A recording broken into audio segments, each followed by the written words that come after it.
This is the Scoop Slam Podcast.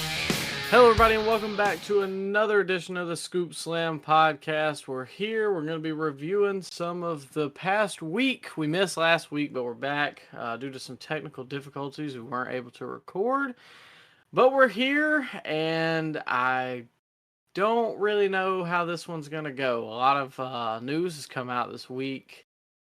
And we're recording on Thursday, and if you are listening to our podcast, I'm sure you've heard the news at this point in time. Just a tragic week in wrestling. But before we get too deep into it, let me introduce my co-host. I'm sorry I can't give you a good pitch this week. It's Ryan. Yo, Micah. Good to be back with you, buddy. Probably not great circumstances we're meeting to do this podcast, but got to get through it, man. Yeah, I think you put it best off air that this is kind of a far-reaching topic, even if you're not super into wrestling at this point in time.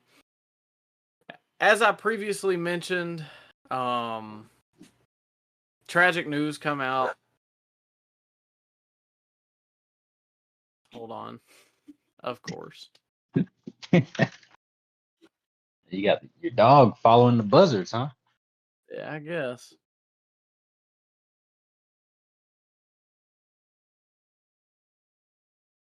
All right. I think they're done, hopefully. So, like I said, if you are listening to our podcast, I'm sure you've heard by now, the passing of Windham Rotunda, better known as Bray Wyatt, happened a couple hours ago at the date that we're recording. The circumstances are not extremely clear. It's been reported that he had some heart issues stemming from COVID, and he ended up having a heart attack today, and his dad called Triple H to inform him of the passing. He was 36, and he, I guess, kind of famous around here because he went to our local college.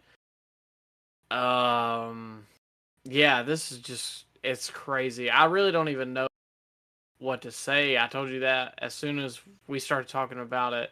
There's no real way to introduce this. It's just insanity. I mean, this guy's younger than Roman.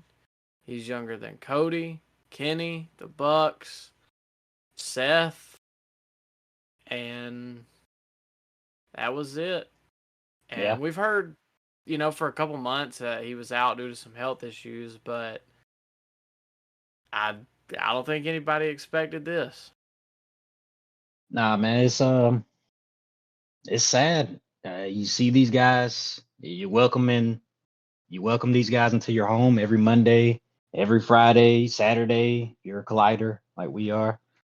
Hey, these guys are immortal, they're TV celebrities, but in reality, they're real people. And tragedy can befell all of us. And we lost a good one. Yeah, and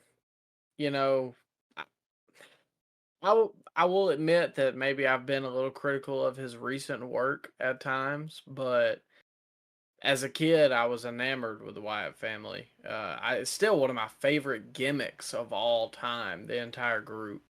It was so captivating. You didn't know what they were going to do. You didn't know who they were. It was mysterious in a good way without being too hokey.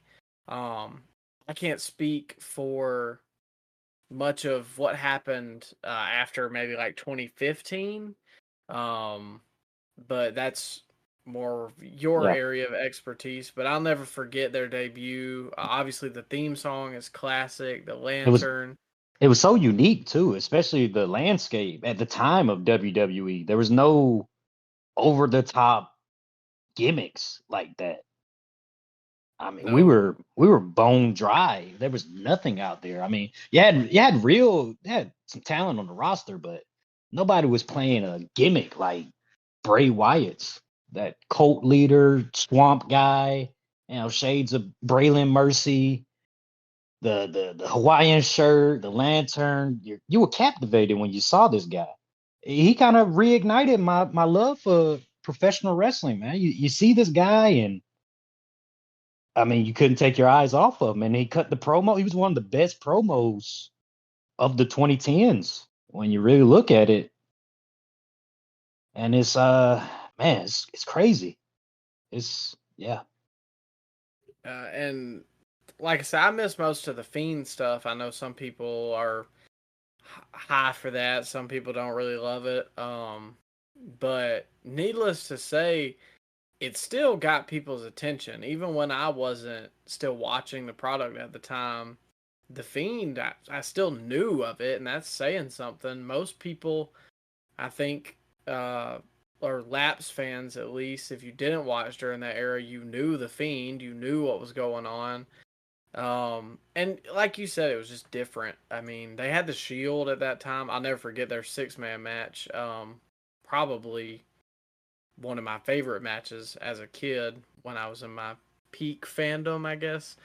Yeah, it was a great match. Great match. And yeah, I remember him and Taker at WrestleMania was great to me. He probably, in my opinion, I would have liked him to be the first one to dethrone him if it wasn't going to be Punk. Should have been, yeah. Yeah, it just made sense. And even then, I was about to say this too earlier when you were talking about he was the only guy with a gimmick at the time. Yeah, that was kind of around the time Taker was really phased out. I mean, this was 100% to come in for WrestleMania era. And yeah.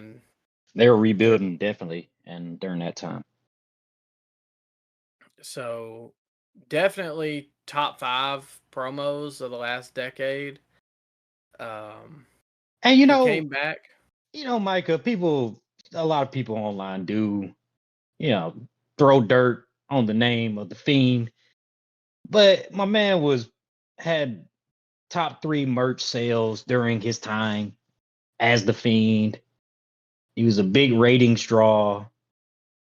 You can't say that he had a boring storyline. I mean, was it a little hokey? Sure. Was it a little nonsensical? Maybe you can make that argument.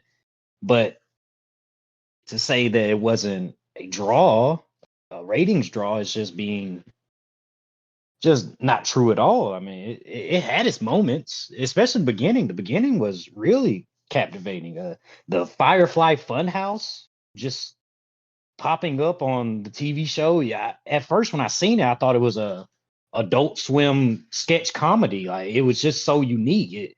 He would pop up and like it felt like he was on Blue's Clues. I mean, the children were not the children, but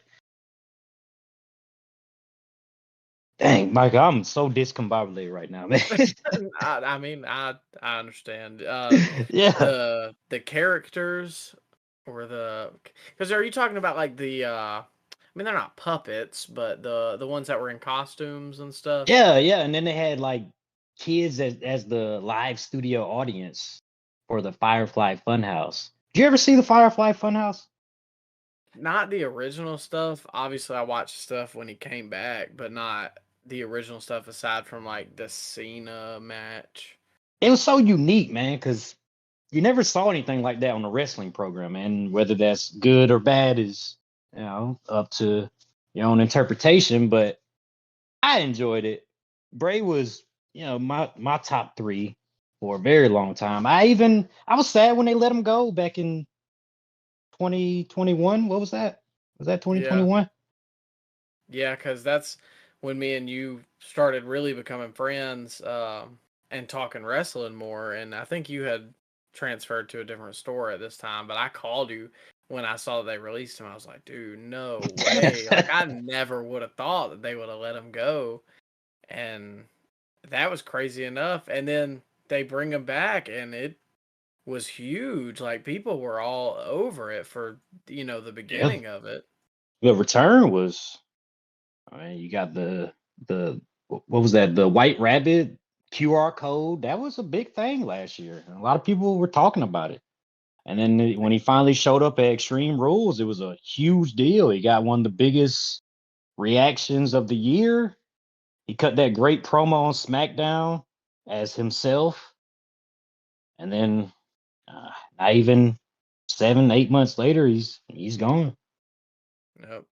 And It- I don't know, like, I mean, his last match being that match with LA Knight, that's just crazy. I would have never, the Mountain Dew pitch black match. yeah, I would have never thought though, watching that, like, oh, this is the last time I'm gonna see Bray Wyatt. That's just How could insane you? to me. I think he only had 2 matches for when he came back. He had that MSG. He wrestled at MSG house show, and he wrestled LA Knight at Royal Rumble. And then then he was gone. Then they had a program with Bobby Lashley, which I believe when we went to that Raw show, what was that, February? They were building something with that. What happened on that Raw show? Did Bo Dallas show up as Uncle Howdy? Yeah, I think Uncle Howdy was there Yeah. This was when they were still doing the whole Alexa thing because this was before Royal Rumble. Oh, So okay. Okay. Alexa was like freaked out or whatever, and Uncle Howdy came out on the stage and then Yeah. he left or whatever. I wonder where they were going with that. I really don't know. Yeah, that's another thing. That storyline never got finished because remember that's the last time she was on WWE Yeah. TV. Hey, Alexa, which now we know she's pregnant, but there she gone. Oh man. Your Alexa is following the buzzers, huh, Micah? yeah, I guess. Well, they're always listening. Yeah. I didn't know what that was because that's the one from the living room. And so I was like, who is talking behind me right now? Oh Lord. But I The La- and the Lashley storyline had to get dropped too. yeah, which it was reported was because they didn't was it because they didn't want to do a storyline together? But I mean, now do we know if that was true or was that health concerns? I think that was around the time that they said that he was having health problems and they had to drop the storyline. Supposedly. Like this story is still a little hazy. We don't exactly know. I mean, but Yeah. there's I think what was it? SC Scoops that dropped the news that it was like heart related. Uh, What no, was it that? was Sean Ross Sapp of Oh, Fightful. okay. He Okay. said that I got the tweet here to quote it. He was given permission to reveal that earlier this year, Bray Wyatt got COVID that exacerbated heart issues. There was a Yeah. lot of positive progress towards a return in his recovery. Unfortunately, today he suffered a heart attack and passed away. Jeez. I hope old Bo Dallas is doing all right. Yeah, and especially his dad too. I mean, I just can't imagine. I don't Yeah. know. It's hard enough. Obviously, me and you both know what losing a parent's like. I can't imagine what losing a child is like, and especially in the public's eye. Everybody knows Bray Wyatt. Most people know IRS, or at least know that, oh, that's Bray Wyatt's dad, and he used to be a wrestler or whatever. And then, as you said, Bo Dallas, he's got 2 kids. He's got a wife, and I think WWE's setting up donations on their website for all the merch that's sold of his to go to them. So Yeah. that's obviously a good thing. His wife worked with the company as a ring announcer. Yeah, I remember her. Yeah. Um, JoJo. did when did she leave? I believe she got pregnant. She never came back. Oh, okay. Well, Yeah. that makes sense. Yeah. Um, I was gonna say this too. I don't know if I told you this on the phone. I know I talked to my brother about it. I might have talked to both of y'all about it. I don't remember. The whole situation is very similar to Brody Lee's passing. And I hate to bring that up, but you know, he leaves. kind of unsure of why. I remember when Cody beat Brody after Brody held the title for like 2 weeks. I was like, oh, here we go. Cody's being Cody. There was a serious situation going on. I hear some rumblings about Brody being sick. Brody randomly passes. Kind of the same situation with Bray, and that it really sucks. I mean, Brody's still a tough one for a lot of wrestling fans, so this one, I don't know. It's been a rough year. I think I read a quote the other week from his dad, Bray Wyatt's dad, saying that he was training for an in-ring return. And I mean, just life comes at you fast, man. You never know when it's your time. Yep. And not to just forego this or try and lump this in there like it's not important too, but yesterday we lost Terry Funk, legend of the business. Yeah. Probably top 10 all time, or should be, just considering the longevity and his influence on the business. He was always a top dog wherever he was. He's your wrestler's. He's your favorite wrestler's favorite wrestler. That's what I always hear about Terry Funk. Yeah, I know Punk loves him. Eddie Kingston loves him. Moxley, Mick Foley, Taker, Flair. Yeah. So he's one of those guys you never hear anybody say anything bad about. And honestly, the same can be said for Bray. Pretty much everybody loved him backstage, and I never heard a cross word about him other fans. Yeah, Funker's been going through a lot of health problems the last couple of years. It's still sad to hear, but he lived a long and he was legendary status in the business. You said top 10. I mean, definitely should be. And especially, I mean, I don't know, with Terry, he was 79, early dementia. It's one of those things that, yes, it does suck, but you kind of hope he has some peace now. Yeah. With Bray, you just wonder what more. I mean, how much more could he have given? What more did he want to accomplish for himself? That 36 is crazy young, especially in the wrestling business today.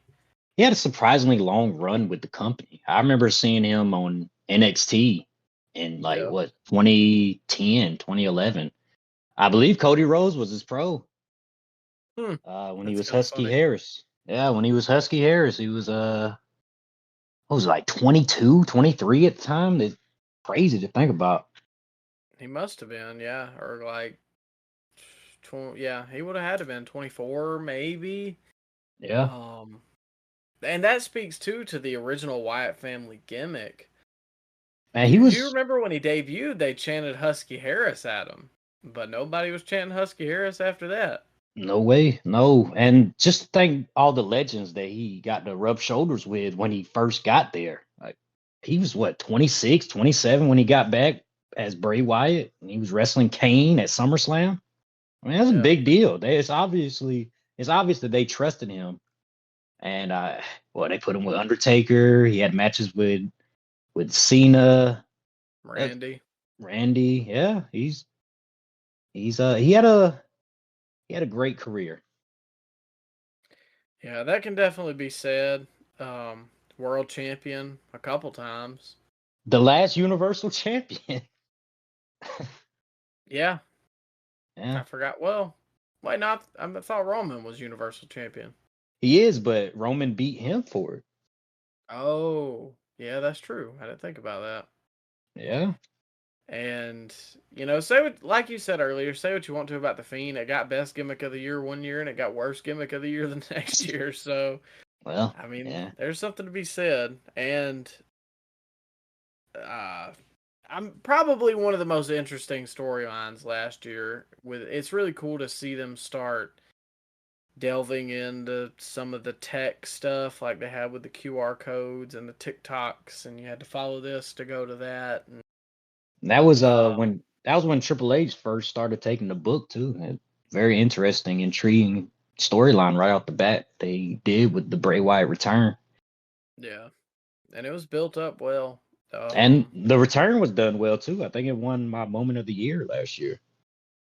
It was huge. Like everybody was raving about it because then the Firefly Funhouse characters just popped up around the arena, and like you knew it was coming, but you weren't like for sure it was Bray Wyatt and stuff like that's the best. I mean, like when Punk returned, you knew Punk was returning, but like there's still that doubt in the back of your mind, like is he gonna actually be here? So yeah, I mean.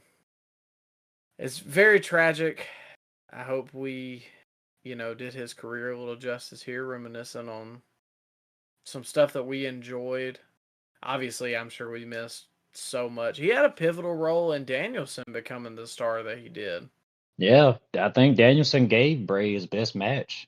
They had a great match at what was that Royal Rumble 2020, and they had a great one at Royal Rumble 2014 as well. So they had some doozies. They had barn burners. And then I'll never forget that moment where Danielson was in the cage with Bray. Yep. I think they had a tag match with the Usos, and they lost the tag match.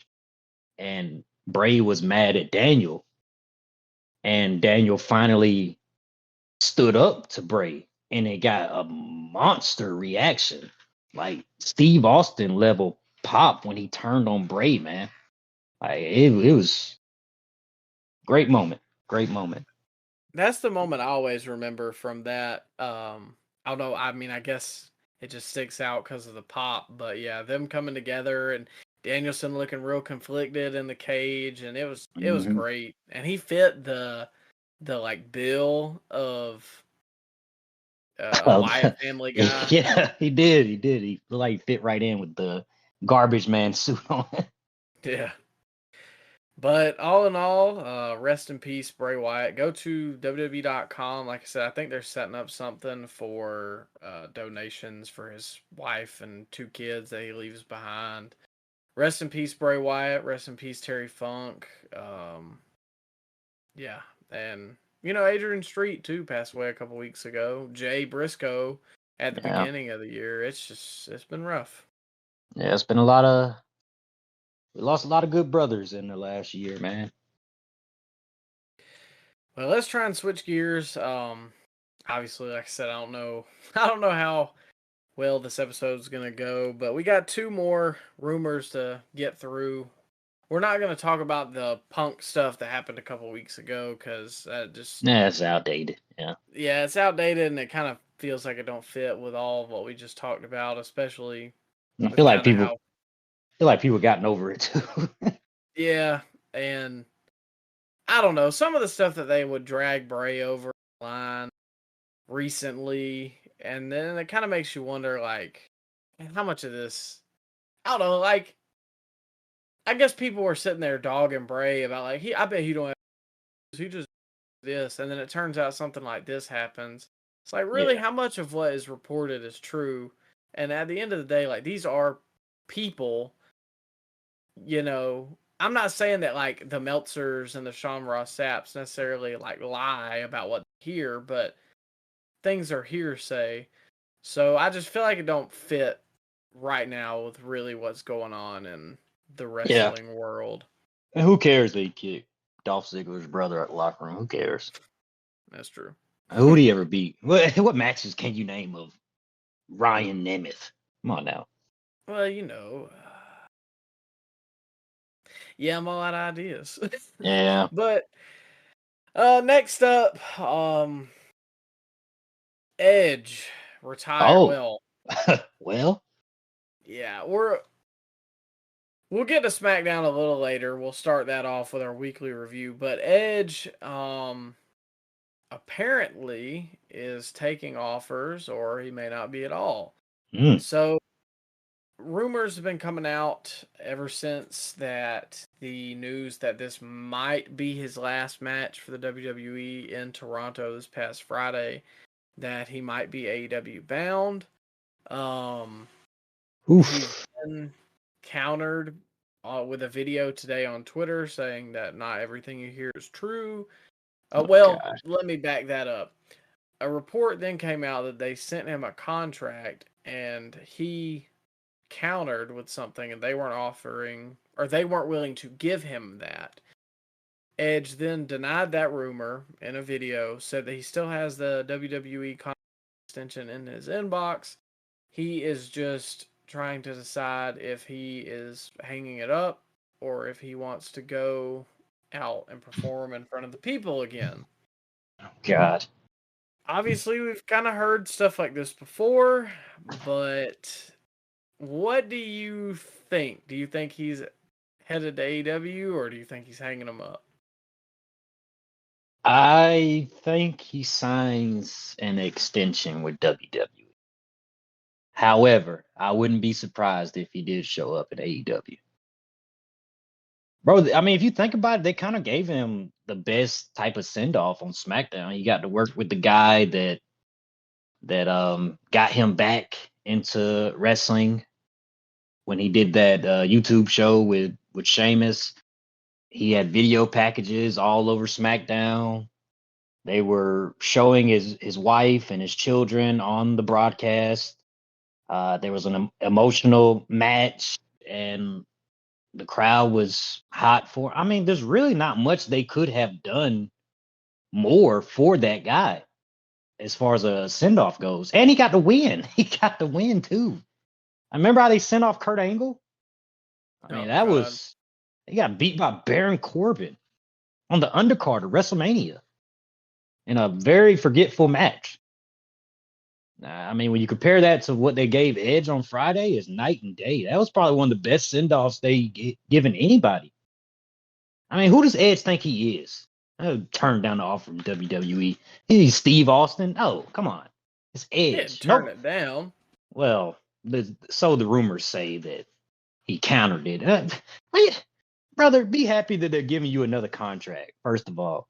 Nobody's favorite wrestler is Edge. Do you know anybody that says the Edge is their favorite, Micah? Let's be honest here. Come on. Let's be real. Sure there's somebody out there. There's Edge fans, but he's not anybody's favorite. And if you know what? I'm just going to say it. Edge, he was only good when he had somebody to play off of, like Lita. That pairing, that worked well. They did some really good stuff together. That's what made him a main eventer, his relationship with Lita and the Matt Hardy storyline, which buried Matt Hardy, by the way. And that whole pairing just worked. When he split up from Lita, he floundered. He didn't do much. He had to team up with Vicky Guerrero, which again, great pairing. It worked. When he split away from Vicky Guerrero, can you remember anything he did after that? That was good? That was good. Come on now. That's what I'm saying, Mike. What year was 25? WrestleMania 25. That was 2009. Okay, so he had 2 more years because he retired in 2011, right?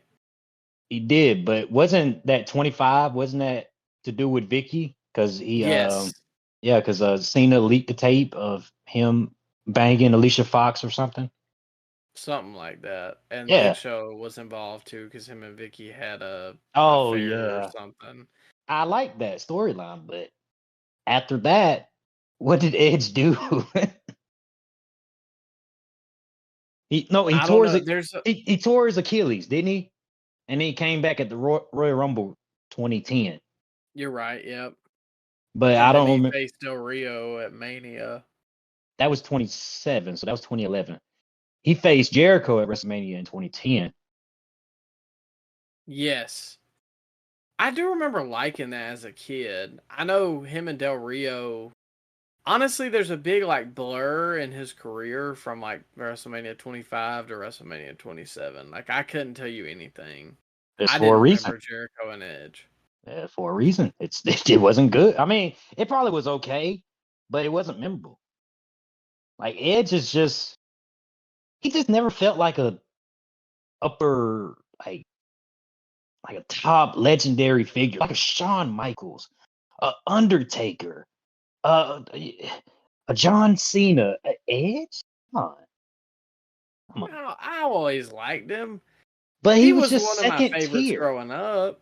He always felt second tier to me. Like quite not quite in that legendary status. Like I said, man, he's not a top 25 guy all time. If you're making a list, if you're telling the story of professional wrestling, you can leave Edge's name out of it, and the story wouldn't change that much.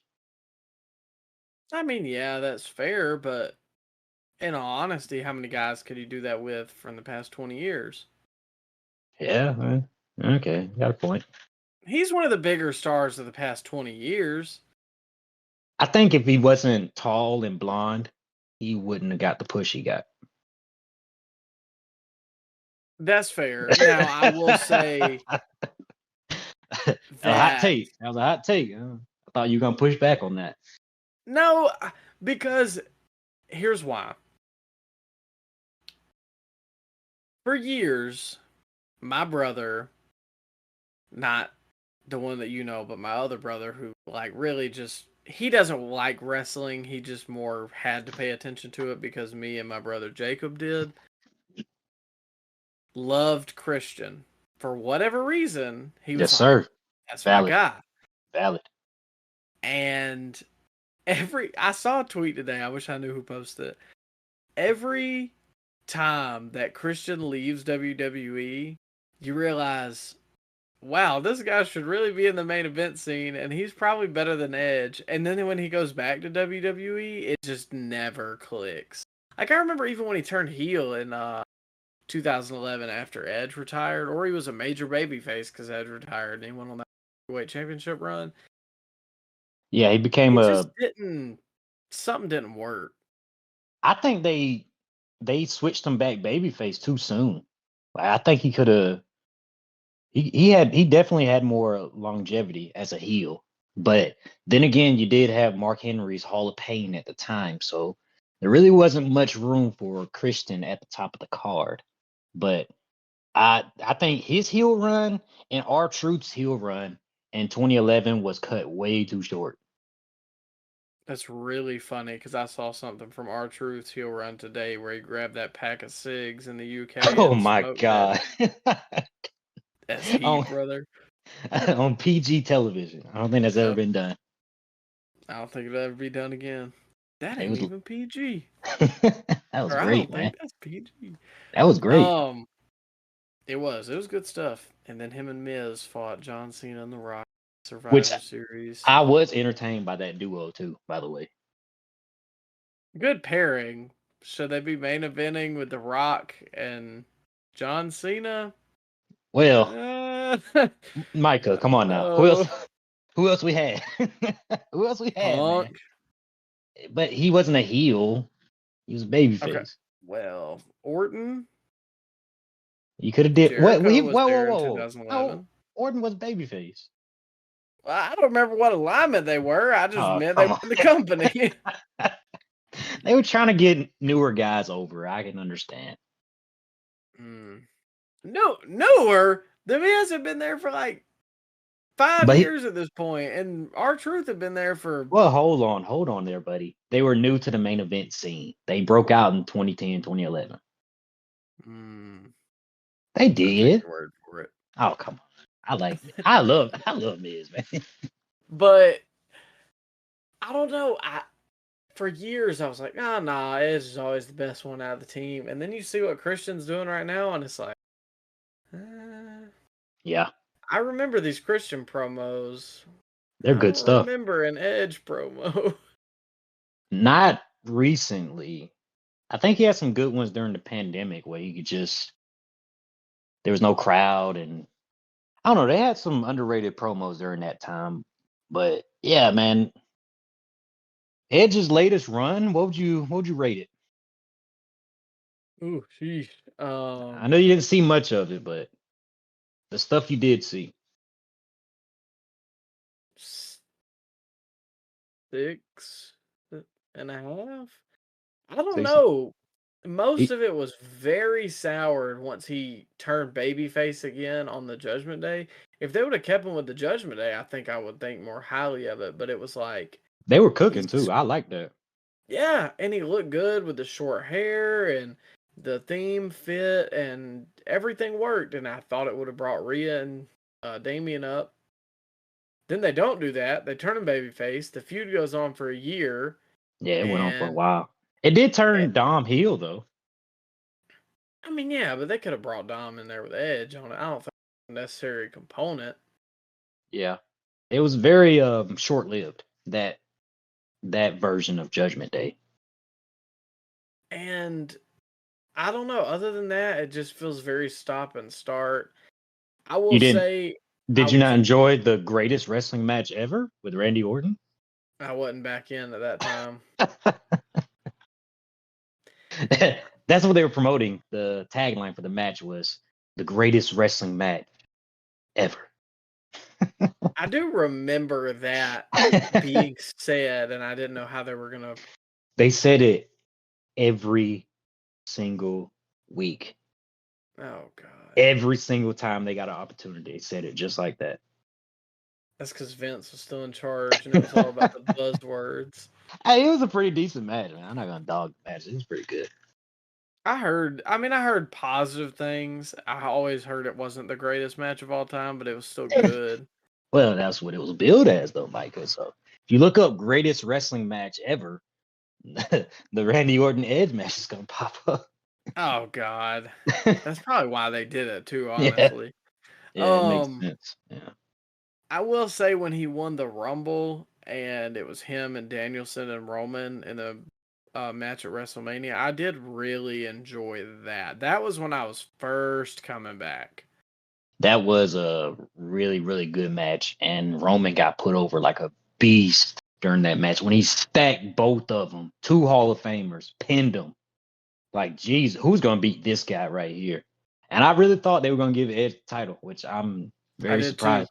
I'm surprised they didn't, and I was happy that they didn't because I did not want to see that. I just I wanted don't. to I see it for just nostalgia, but now, nah, they made no. the right decision. I don't know if you ever seen his match with Randy Orton in that fall. I think it was a Last Man Standing match. It was either Last Man Standing or Falls Count Anywhere at WrestleMania during the pandemic. I think that was 36. My God, Micah. It was almost 40 minutes of heavy breathing and punches and kicks. It was so painful to watch. I guess they thought that was going to be a good match, but oh man, that WrestleMania was a hard watch, but especially that match.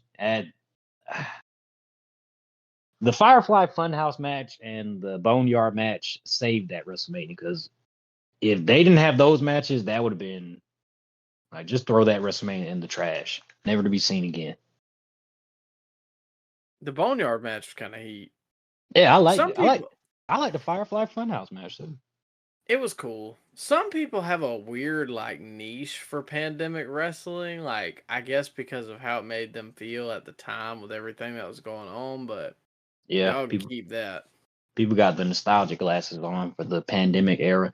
I will say that promos were handled somewhat better because there was no crowd to start stupid what chance you could actually get your point across.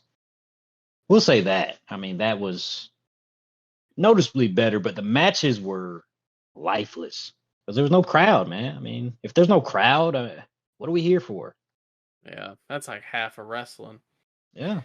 But so all in all, we went on a very long tangent. But you think Edge is going to resign? I Yeah. think he's going to go to AEW. I think he's going to team with Christian to close out his career. Christian is heel. You gonna turn Edge heel? No, you just turn Christian babyface somehow. That would be a disservice to Christian. I agree, I'd but be I'd be pissed if I was Christian. Well, him and Edge are buddies. I'm sure this is how they want to close their career out.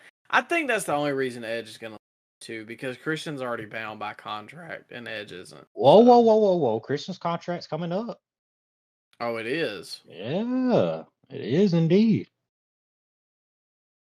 He Well, could. Well, hold up now. I Wait. still think Edge will sign because I think that AEW's tag team division is better than Oh, WWE's.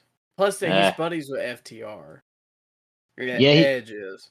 yeah, but he has friends in WWE as well. I mean, Sheamus is his bro, apparently, which is what I'm finding out a week ago that they were supposedly best friends. And Well, they have the illustrious yeah, tag team storyline and okay. history of bike rides and Oh yeah, self-discovery. that was a majestic bike ride. It was. Yeah, Except when he fell, and that's how he figured out he could wrestle again. he put us through that. But speaking of rides, Oh, one Mr. Cash Wheeler went on a ride oh my, a he couple did. months ago in Florida. Of course. And one man was also on this ride with him down the interstate. Oh, Jeff Hardy. No, whoa. Low blow. I'm just saying. And one Mr. Cash was apparently in a mad dash. And the guy in front of him he wasn't a good Samaritan, and he didn't use his left and right turn indicator. Oh, And that piece of apparently garbage. Cash, Yeah. pulled out the Glock on him. Oh, Arn Anderson was in the car then. Yeah. Okay. Spilled his brains on the concrete. Alrighty. So, we'll close up the rumor mill with this. If you haven't heard about this, Cash Wheeler was indicted on, what was that? Assault with was a deadly weapon? Was that the charge? I don't know. Yeah. And though he didn't even, I mean, I don't know. You'll know more about the parameters of what that means, I guess. But I don't know would how you he got think caught.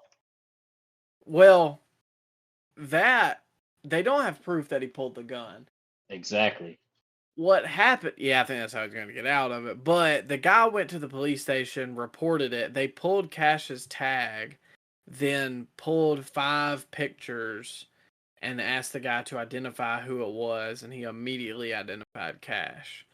So, I don't know. I mean, I feel like there's not enough evidence, so I'm pretty sure Cash will get out of this. And Florida is an open carry state now. Yeah, that too. But how is that assault when they were both in their car? And I mean, it doesn't say that he necessarily like told the guy, "I'm gonna shoot you," or shot at him, or like pointed the gun at him. Apparently, he just was like, "Boop," like, "You better calm down. I got a gun in the car." So I don't see how that's assault with a deadly weapon. I could see like brandishing, or are those not different things? I don't know how. Like, why would he own up to it? Why would he? How would I just? This story is very weird. There's not a lot of details that we can. Like, couldn't Cash just say what gun? Did he really have to own up to it? Well, I don't think he didn't. He pled not guilty. He just had a warrant out, so he had to at least get arrested so they could take him to court. That makes this is weird, man. And this is right before their biggest show of all time. That probably that they will ever do. I don't think they will ever get 80,000 people into a stadium ever again, especially how the company's going right now. Which I will say that I did enjoy their Dynamite, their Go Home Dynamite, so I give them credit for that. Wow. Yeah, I did enjoy that. But I don't know, man. Cash, what was he just darting through traffic, cutting people off? I guess. Hey, he might have had, take the Just Browns to the Super Bowl. we just flashing his Get gun out out the there. way. We just flash his gun at everybody though. He's keeping the old territory alive. Oh I don't man, know. it's very careless, and it puts Dax in a very tough situation because what if they were going to get this win and Cash, waving a gun in traffic cost them the titles, man. This is the biggest match of their career. And it might have just got altered because my man had to bring out the blicky. I mean, there's no reason for that. I have a feeling that either way the Bucks are gonna win. I also have a feeling that probably not gonna be convicted. No, But I not also, not at all. He won't. do you think there's a world where a guy passed him on the interstate and was like, "Oh my God, that's Cash Wheeler," and like doesn't like him or something, and then took a picture of his license plate at the police station? They pulled it, and he was like, "Oh, I know Cash because he's a famous wrestler." So like, boop, that's his photo. He pulled a gun on. Do you think It, there's a world where that could happen? it's possible. I won't say it's not. I mean, could have been Matt and Nick's long lost brother, trying to enact some revenge on Their FTR. DMX. Yeah, there you go. Yeah, man, I don't know. It's definitely an inconclusive situation that we probably would never get the actual truth. But I'm sure all this will get swept under the rug in a month and nobody will care. Speaking of things we'd like to sweep under the rug, let's go ahead and move to our weekly programming. WWE Friday Night SmackDown. I don't remember where they were, but I can tell you the date. It was Toronto. August 18th. Oh, yeah, duh. They've had Edge's whole thing. Um, they had the Edge show. Basically, they ran packages and stuff for him the whole night. The packages were done really nice. I mean, obviously, WWE always does that stuff well. Yeah. So the main event was going to be Edge and Sheamus, but before we get there, the show opens up. This was the equivalent of like Dynamite opening with Orange Cassidy. They opened it with Oh, Grayson come on. Waller, Ah, come on. and they had a whole kit and caboodle about something. I don't know. You He has know, a he has a talk show every week, doesn't he? your guess is as good as mine. He's got something happens to my remote Oh whenever man. him and Orange Cassidy come on my screen. It's just like it just keeps going right on by and then it stops at the next segment. It's weird. I probably should get it sent back to see if something's wrong They with it. they are hell bent on getting this guy over though. Why not? I don't like his gear. I don't like it. He's got a slappable face, which is good for a heel, but Yeah. he just seems like such a prick. I don't know. It doesn't seem like it's actually like it just seems like he's doing Miz light. Yeah. Like people said that about MJF or EC3 back in the day, but no, this guy is definitely a Miz wannabe. It's probably the most egregious out of any of them. And he's I not even think that they all good. take elements, but It's not even that good either. Did you say that he is kind of like a Nickelodeon type villain? I mean, it's yes, true. It's true. he feels like a low budget Disney movie villain. Yeah. Just no, it's lifeless. It's just the writers in the back coming up with lame stuff for him to say, and he says it. I mean, he says a lot of stuff, but it doesn't feel like it's actually him. Yeah. And the guy that got at the desk is the same exact way, Kevin Patrick. I hate that he's Oh on God. SmackDown now. Lifeless, doesn't sound like him. All Yeah. those things are true. Why do we have Michael Cole as color commentary? That is why. Get Kevin Patrick away from that commentary desk and make Michael Cole the play-by-play guy. Yeah, let Corey do color because they Yeah. gotta have somebody. Pull Booker back up. My God, They anybody but. I'm sure he's a nice guy, man, but it's just he is not translating to a play-by-play guy. I don't know. It just everything he says sounds fake to me. And he messes up the names of the move too. Yeah, and I, I don't know. I'm sure that my voice in real life, if any of you ever meet me, is not what you're gonna hear. But I at least feel like I sound more real than that guy. Yeah. But anyways, the whole Grayson Waller thing segued into a match between L.A. Knight and Austin Theory. Yeah. For a chance at the United States Championship. This was honestly pretty good. Probably Theory's best match that I can remember off the top of my head in a while because he's felt really flat. And I still think he feels cold, but definitely putting him in the ring with somebody as hot as LA Knight got the crowd going. Miz was Yeah. on color. He had a little one-liner that said that LA Knight was just a flash in the pan. He's like Fandango without tap shoes or Eugene without crayons. I was really shocked to hear him mention Eugene at all, but I mean, hey, that's Or Triple H's Fandango. biggest rival. Oh, come on. Fandango too, though, man. You know, he beat Chris Jericho in his debut match at WrestleMania. Oh my God, Jericho's still bitter about it to this day too. I thought it was an okay match though. I didn't hate Fandango. It was over in my house. Oh yeah, I was doing the finger thing. Pause. Anyways, Come on.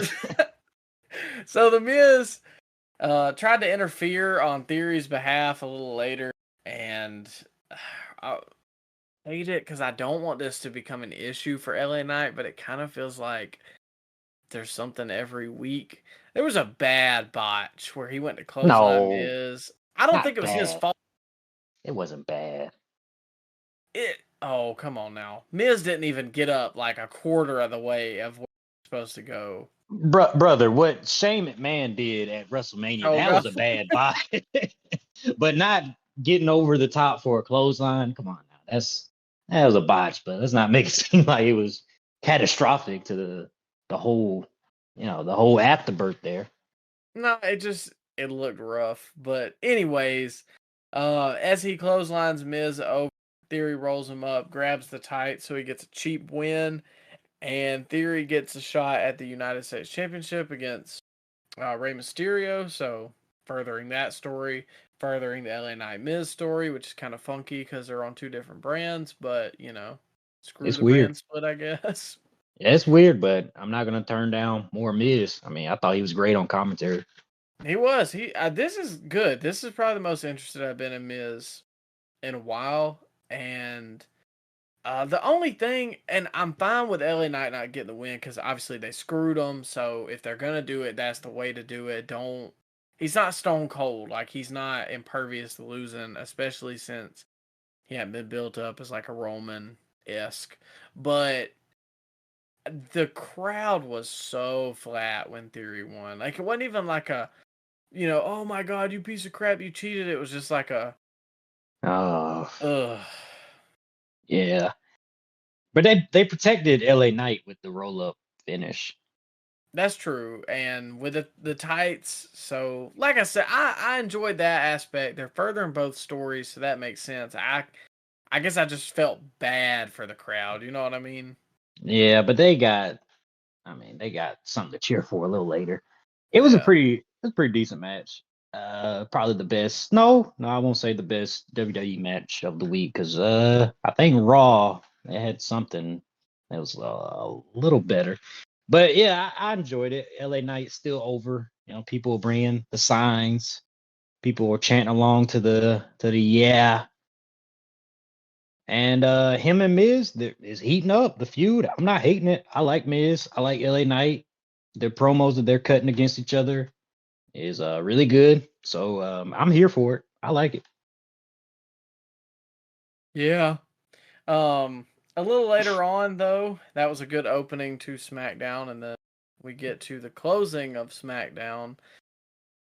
Edge versus Sheamus. Obviously, we kind of already, I guess, gave our whole lead away, but this was the potential final match of Edge's career. That's kind of the way they built it up.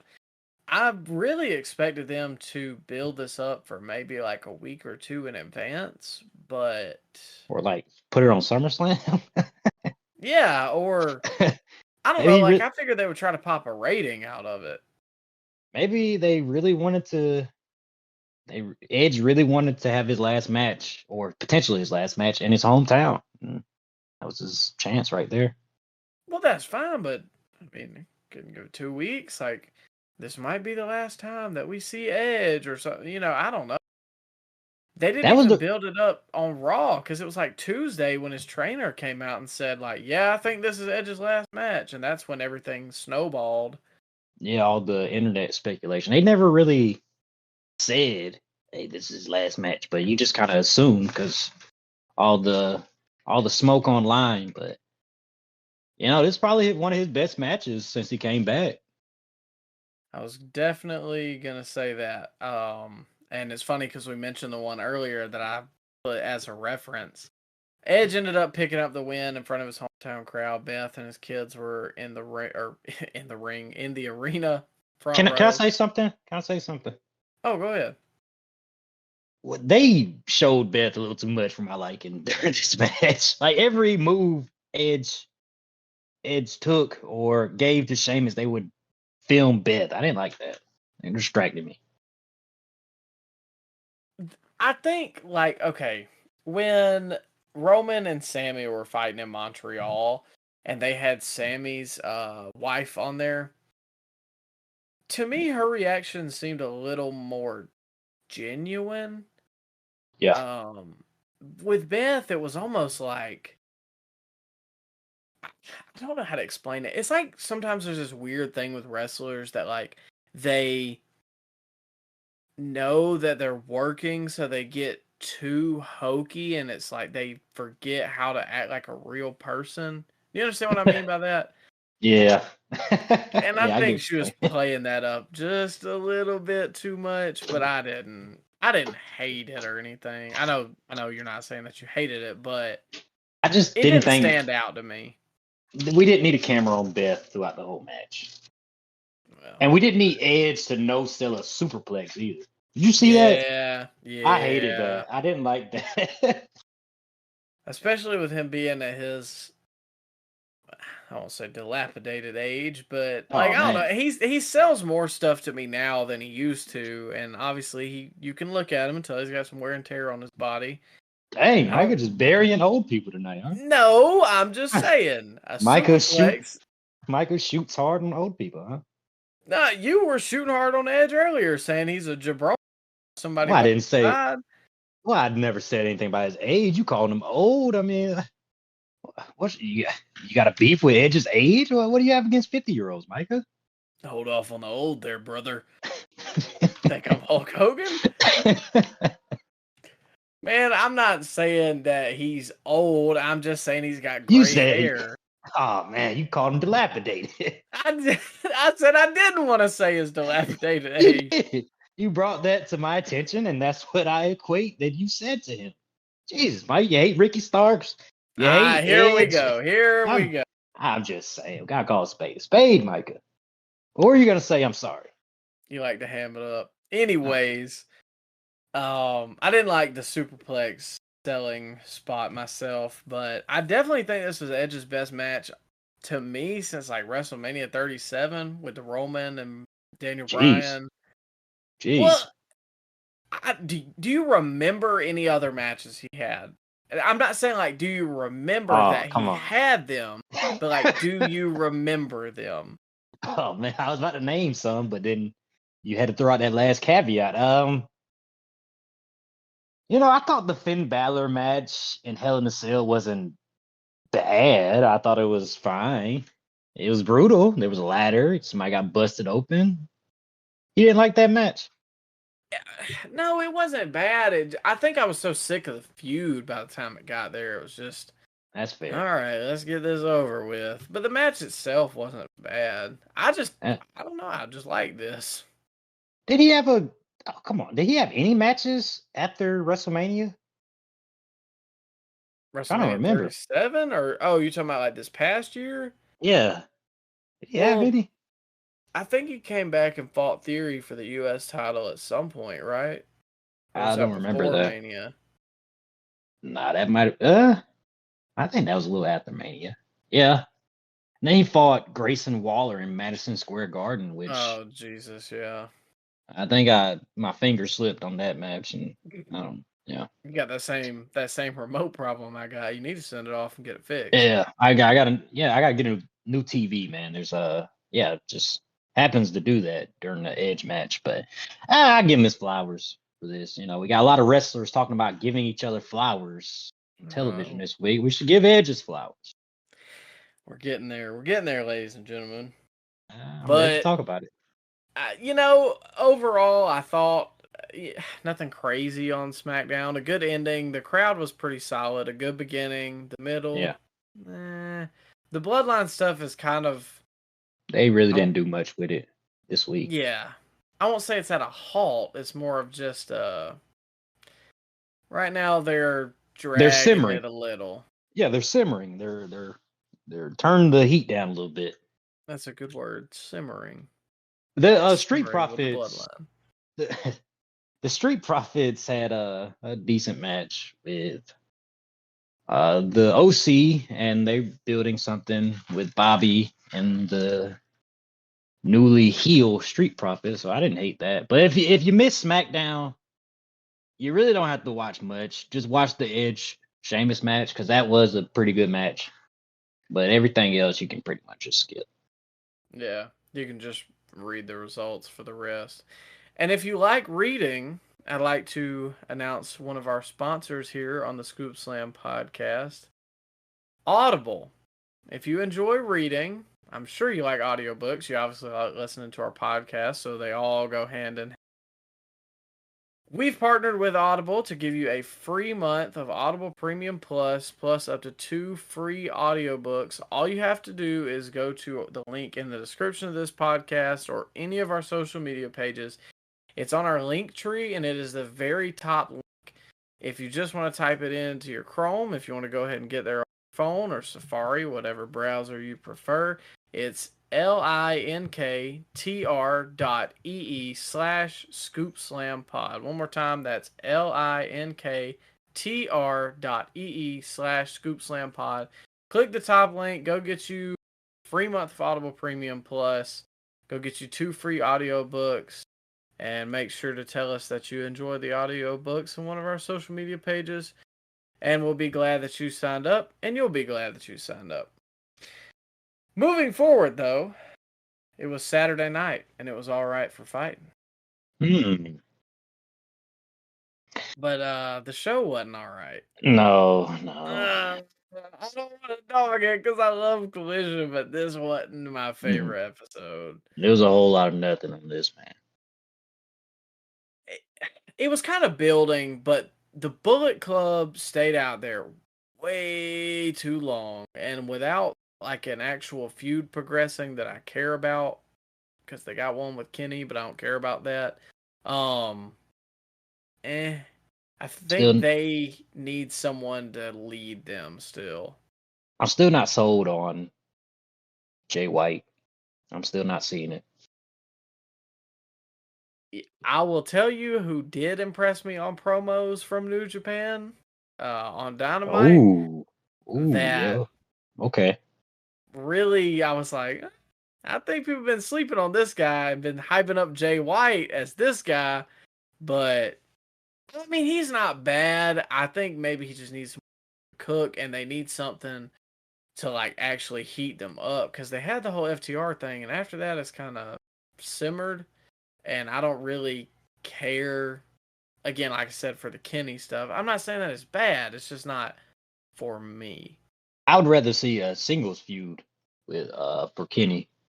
Like, why couldn't we get him versus Takeshita? That All In or All Out, either one. I mean, I guess they could do it for All Out, but the card is still subject to change or announced. I think they only have 2 matches announced for All Out right now. Yeah. Which I think they've sold like most of the tickets already, but it's more of like pay-per-view buys. Where are they at? I honestly don't know, but I can probably get you a number real quick. They're in Chicago, but are they at the big building or are they at the smaller building? Oh, I thought you were talking about like how many tickets have they sold. They're at the United Center, I'm pretty sure. Wow, that's a big building. I don't know if they can fill that, man. I Like, don't did think you they're gonna see fill it, but I think they're over 10K. for Collision, man? That place was empty, and they were at Rupp Arena, which can seat like over 20,000 people. But I don't think they need to be booking these big buildings like this. Yeah, and Rupp Arena already is, I mean, it's freaking huge, but even if you rope it off, it's still pretty big. Why not save your money? If you can fill it, but they haven't in a pretty good while now, so maybe there's still some carryover from when they were a little hotter in the States. I don't know. I don't know how long you got to book in advance. I would just Um, much rather them be in the smaller arenas because they would just make for a better atmosphere live.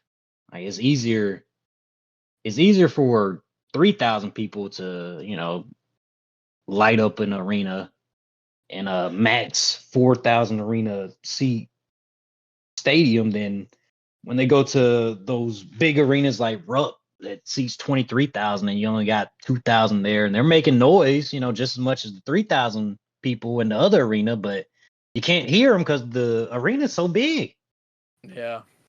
It's all about acoustics, and they always have weird setups anyway. So anything they can do to make it sound like a better atmosphere, I'm in favor for. They've already sold 9,000 tickets for That's All bad. Out in That's the not good. United Center. That's not good, bro. That's a big arena. That's like 21,000 people. Well, they're only set up for 10. Oh, okay. Well, that's still well, don't book that building. Yeah, I don't know why they couldn't go to the Now Arena. Isn't there another Yeah. one where was Money in the Bank 2011? That's at the Allstate Arena, Okay. which is It's the American Airlines Miami.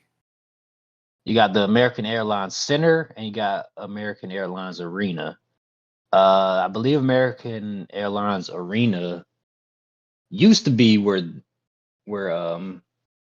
where Miami Heat play, but I don't think they call it that anymore. I think they got a new name. Like Crypto Arena. Yeah, they do stuff like that. Yeah, get that crap out of here. That's Yeah, Staples once and forever. always. But anyways, back to Collision. I will say just a slight note. I do like the pairing of Starks and one Big Billard. I think that'll work well. I just hope that they actually Stick with keep it. them together. Yeah, Yeah, because yeah. they have a tendency to start stop with Starks and Hobbs. So You don't think it's a little redundant with Starks and Big Bill, and then you got Christian and Luchasaurus? maybe, but I think there's different appeals there because Christian's more of a veteran and he's more of like a slimy, like, I don't know, businessman. He's gonna out talk you and outthink you and outwork you. Whereas Starks is just worked everyone. Yeah, Yeah, that's still I wasn't even that's thinking still about fun. that. That still tickles me. It's so funny you say that because I saw it on his Titantron and I was gonna tell you that it still cracks me up. But But I think Starks is more of like a cocky heel who is just gonna so be a so it's prick. basically MJF and Wardlow rehashed. Which one are you comparing that to? Ricky Starks and Big Bill. See, I would compare it more to like Dolph and Drew. Um, and then I would compare like Christian and Luchasaurus to maybe MJF Wardlow. Uh, yeah, I guess. Man, it's kind of the same, like the Shawn and Diesel. It's the Yeah. same thing. It's just on the same show, and they're doing it at the same time. Like it'd be different if they did this, like the Big Bill and Ricky Starks pairing at one point, and then down the line they had a Christian Luchasaurus pairing at different points in time. But they're doing this on the same show at the same time. I don't know how I feel about that. I'll give it a shot. I could see it. And hey, they may not be doing Christian Luchasaurus much longer if Edge comes in. But speaking of Christian, he was in the main event was it for a shot at the TNT title, or was it just nothing at all? I honestly don't remember. I thought they just said a non-title match, but I could Oh. be wrong. It could be an eliminator match. Isn't that what they call it? Yeah, that's true. But typically, those have the champion in them. I don't know. I mean, Christian is TNT champion, but Oh, of course, yeah. my match of the week though was this. I really love this match. Wow. Probably one of Christian's best in a long time. I know he's had not a huge catalog, but Darby is so freaking good at being selling the piss out of everything babyface. I got a couple notes. First, the crowd, which we already hit on, just was not great, but Darby really got them up later when he was doing, the dives, and he was finally coming back after Christian had just beat the dog piss out of him for about 15 minutes. One of those was the drop kick to the outside. It was really nice. And then when he climbed up to the top and did the coffin drop onto the apron as Luchasaurus snatched Christian away, there is no way, dude. I know that just knocks all the wind out of him. Yeah. Bruh hates his back. Needs to talk to Hogan. Let's see. Darby.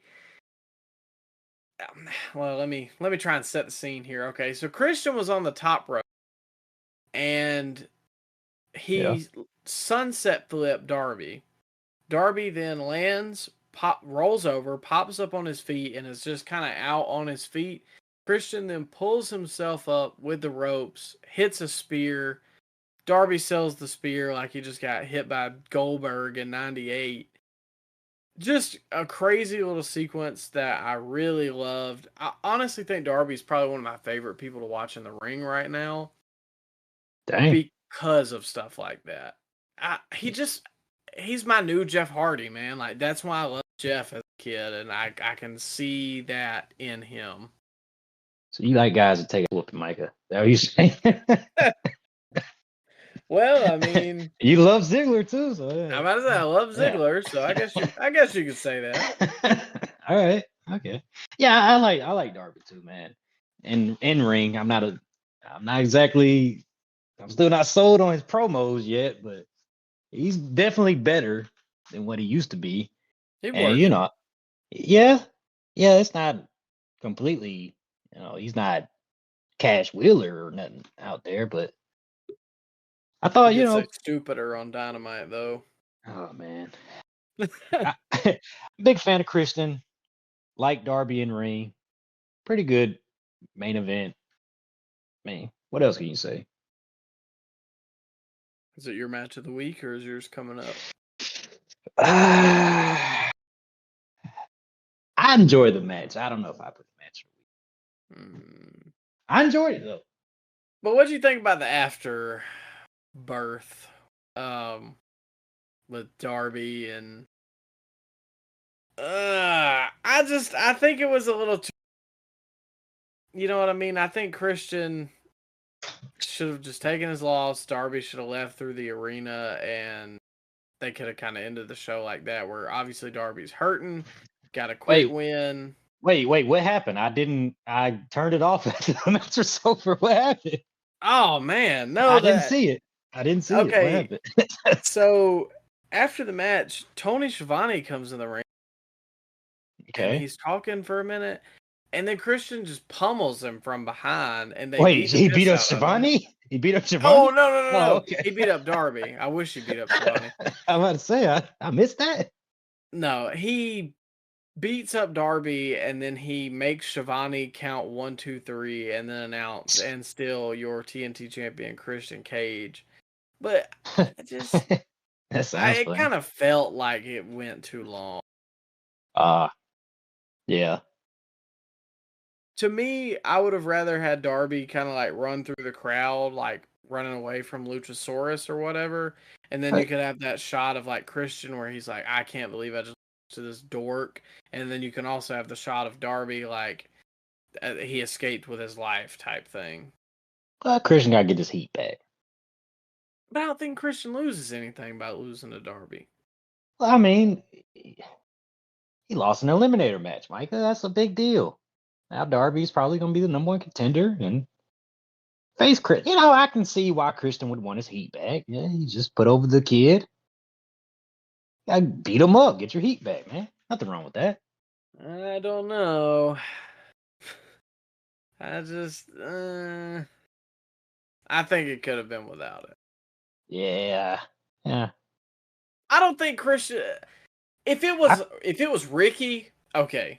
But with Christian, I don't think he would have lost anything. Especially then, what happened on Dynamite. Wait a minute. Ricky did do that against Ricky the Dragon Steamboat after the match.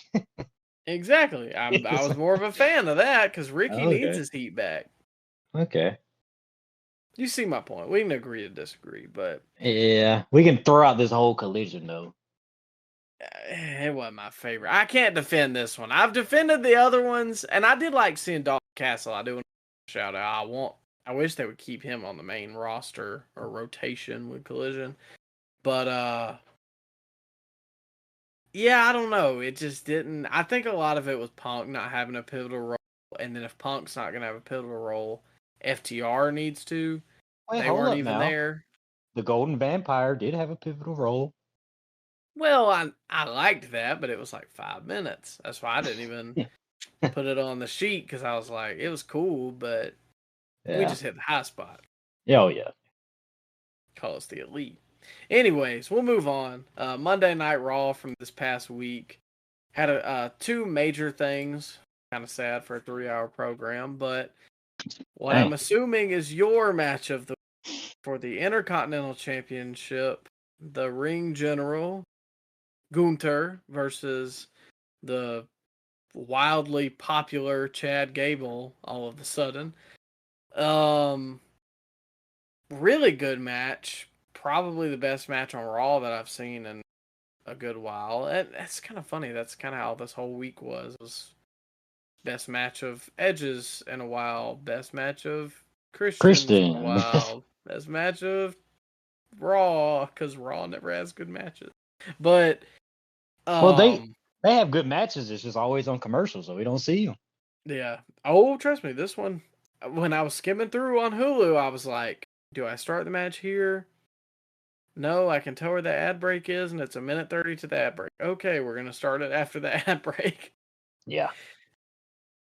But anyways, Gunther beat the piss out of him. They had a very good back and forth. Goes to the outside. Gable reverses a couple moves, slaps Gunther into the ring post, ends up winning by countout. So really shocking result.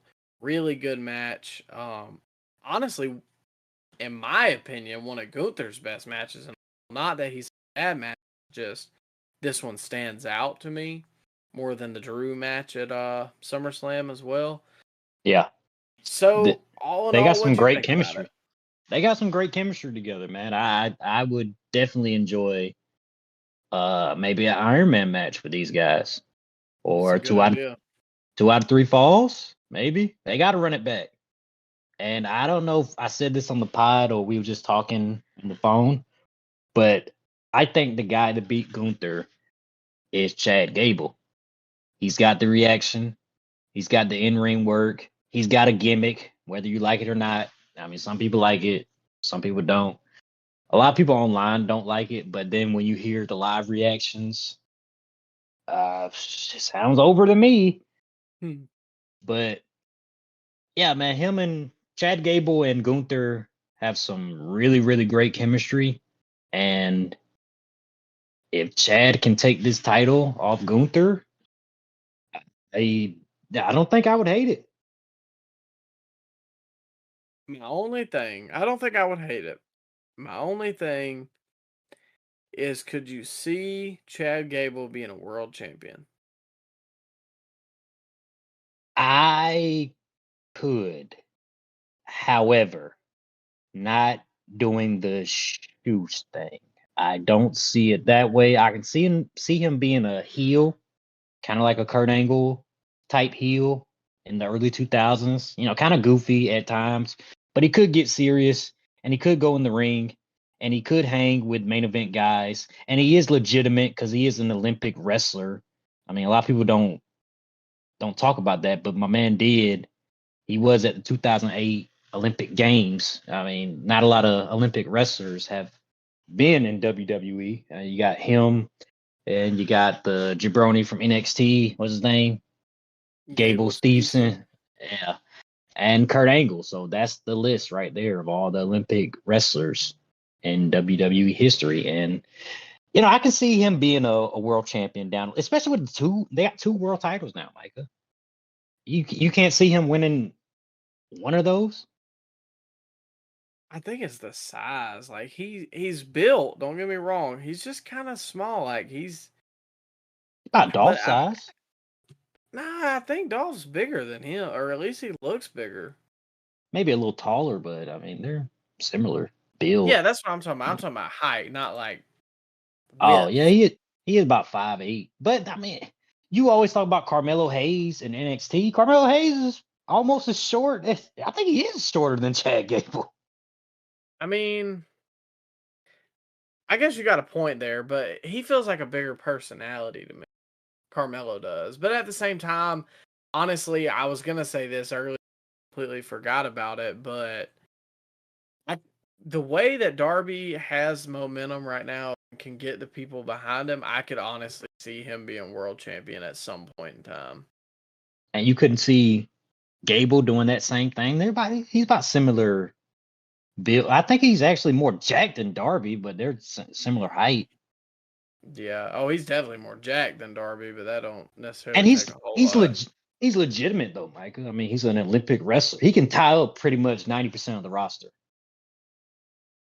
Like he could hook anybody on the roster, Micah. I mean, maybe not Brock Lesnar. He's probably not doing nothing with Brock Lesnar, but then again, not a lot of people would. But he's a legitimate athlete. I mean, he's not Orange Cassidy out there. Yeah. I don't know. I just saw a picture of him and Ziggler. Ziggler looks maybe like 4 inches taller, but no, come on. I'm serious. He is. He's a couple of inches taller than him. What is Ziggler like 5'10"? Gable's what 5'8"? Come on. I think Dolph is like 6 foot. I don't know about that. It's close. It's close. Well, I'm sure he's got his college stuff up. Well, he's listed as 6 foot for WWE. What was he at Kent State? At Kent State, yeah. What was his height? Which he wasn't fully grown, mature. Oh, come on, man, there. But oh man, he grew a couple inches in WWE, Micah. Yeah, he was 18. He wasn't no 18 when he signed with WWE. Stop it. No, not 18. I'm talking about when he was. He stayed in college 4 years. I think they measure him after every season. You don't know that? I think they do. They have weight and they measure height and stuff like that every season. You're probably right. I don't. Some things say he's 5'11", some say he's 6 foot, but you're probably right in your assessment that Gable's probably like 5'8". He's no Johnny Gargano, I give you that. They're probably similar height. Well, it don't come off that way on TV, but and he would tie up Gargano. Oh, for sure. Yeah, Gargano's more closer to Darby's size. Yeah. I wouldn't hate Gable winning it. It needs to definitely go to somebody they're going to propel to a bigger spot. So if that means it's Gable. And that little finisher he has, that Chaos Theory suplex, that thing that's a nice suplex. He does a deadlift to Gunther, and Gunther's a big boy. Yeah. Remember he did it to Braun at WrestleMania? Yeah. He's got incredible core strength, which, I mean, you have to be an amateur, but that's crazy. Because Gunther's legs, they were going to touch the ground. Yeah. Swing all that weight. He's good in the ring. I do kind of wish that Jason Jordan was still around so they could dominate the tag division, but it is what it is. So Oh, go Supposedly ahead. he was the agent for that match, Jason Jordan. Yeah, well, I mean, that makes sense because Gable and him obviously have some chemistry, and he knows what Gable can do. And Gunther's Yeah, Gunther. I think he could wrestle a broomstick at this stage. he's good. Uh, he's gonna do some big things in 2024. But what were you He saying could. about Raw?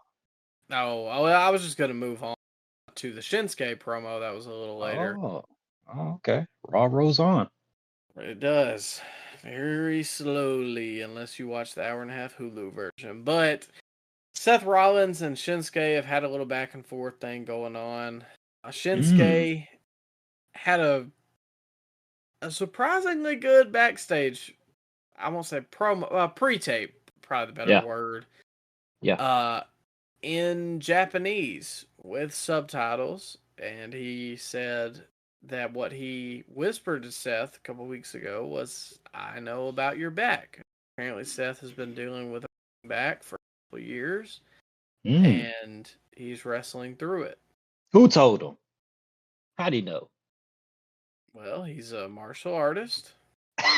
He knows these things. Okay, all right. I will say this as a guy who is not a big proponent of Shinsuke Nakamura in 2023, Nope. this is probably the best I've seen him since I started watching again. I missed his whole thing with AJ, but this worked for me. Yeah, it like added some fuel to the fire, made it a little more personal. It it got his point across because they had subtitles, so he got to speak freely and not get whatted on a live promo like he usually does when he goes out there and tries to talk. This was well done. I hope they do more of it. They pull this off sometimes, but this should be the Shinsuke formula going forward. Like the UFC style backstage sit down. This should be what Shinsuke does. Don't UFC? Don't they do that mostly, Micah? You know I'm a casual UFC guy. Um, yeah, I guess in like the pre-fight hype package, they will interview each fighter like right before the fight goes on. It's not something that they play throughout the show or anything like that, but yeah. So say like this past weekend was Aljamain Sterling versus Sugar Sean O'Malley. Props to Sugar Sean for knocking out Aljamain Sterling, rightfully Yeah, so. yeah. Um, Happy for him. But yeah, like basically a hype video right before the fight. They interview Aljamain because he was like, I'm the king of the division, and Sugar Sean wants to be a superstar, but he's not there yet. And then I am gonna prove that I'm a superstar. He thinks I'm just being cocky, but I'm not. And so yeah, it's kind of like that. I will say I do kind of find it funny that it took WWE this long to realize that if you just let the foreign language wrestlers speak their native tongue in a promo with Yeah, subtitles that will actually get them over instead of trying to get them to speak broken English. But yeah. We got to give props to Triple H though, because this is he did this periodically in NXT. Well, I'm not gonna say periodically because he did this quite a bit in NXT, but this is definitely a Triple H thing. good And because it yeah, go ahead. I'm even sorry. Tony. Oh no, you're good. Even Tony could, because me and you talk about this all the time on the pod, and I think people might get upset about it, but a person who does not speak English is going to have an extremely hard time getting over in America because there's just that disconnect. Now, in AEW, it might be a little better because obviously, if you can just do cool moves, that will get you over there. I'm not even trying to say that as a knock. It's just the God's honest truth. Or you But, can do comedy. I like that too. well, don't bring that up. But um in WWE, they try to like force you to say English, and a lot of times it just does not connect well with the audience. I know when live at SmackDown and Asuka had a backstage thing with Io and I think Charlotte and Bianca, I could not understand what she was saying. And I'm not even trying to be any kind of way. Just being honest. Yeah. So It's hard to I thought connect. this was great. It's hard to connect with the audience if you are struggling to cut a live promo. And if the audience ain't playing ball with you by shouting what or, being obnoxious, it's only so far you can get with those type of in-ring promos. But the backstage sit-down stuff should be Shinsuke's thing going forward, in my opinion. Absolutely. How did they get him over the first time? Like when him and AJ were going at it. But he was still relatively new, and the fans still had that honeymoon period. So yeah, he didn't really cut any promos that whole year. I mean, he cut a few, but they were kind of backstage segments where you get interviewed by like Renee or something like that. I don't know, man. It was weird because he won the Royal Rumble. He eliminated Roman Reigns. Like Holy crap. who convinced Vince McMahon that guy should eliminate the biggest star in the business and be one of the marquee matches at WrestleMania, which he was.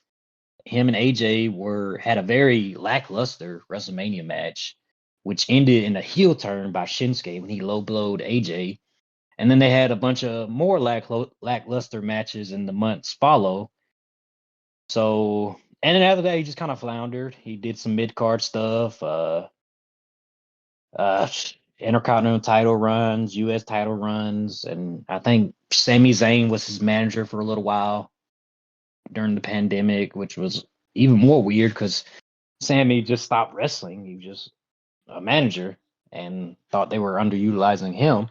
But I'm sorry, Michael, what was the question? What was the How did question? Shinsuke get over in like I don't- 2018? yeah, just I don't know, man. The crowd was just playing ball. It was still the honeymoon period. Understandable.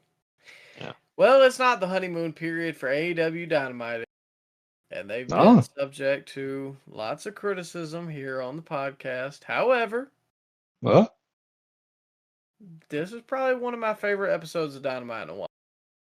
I was ready to argue with you on the show, Micah. I saw that first match and I was like, okay, this is gonna be a rough show. Oh, well, I But didn't see the match. I saw the fast forward button, but other than that, come on. I thought we were in for a bad show when that was the opening match.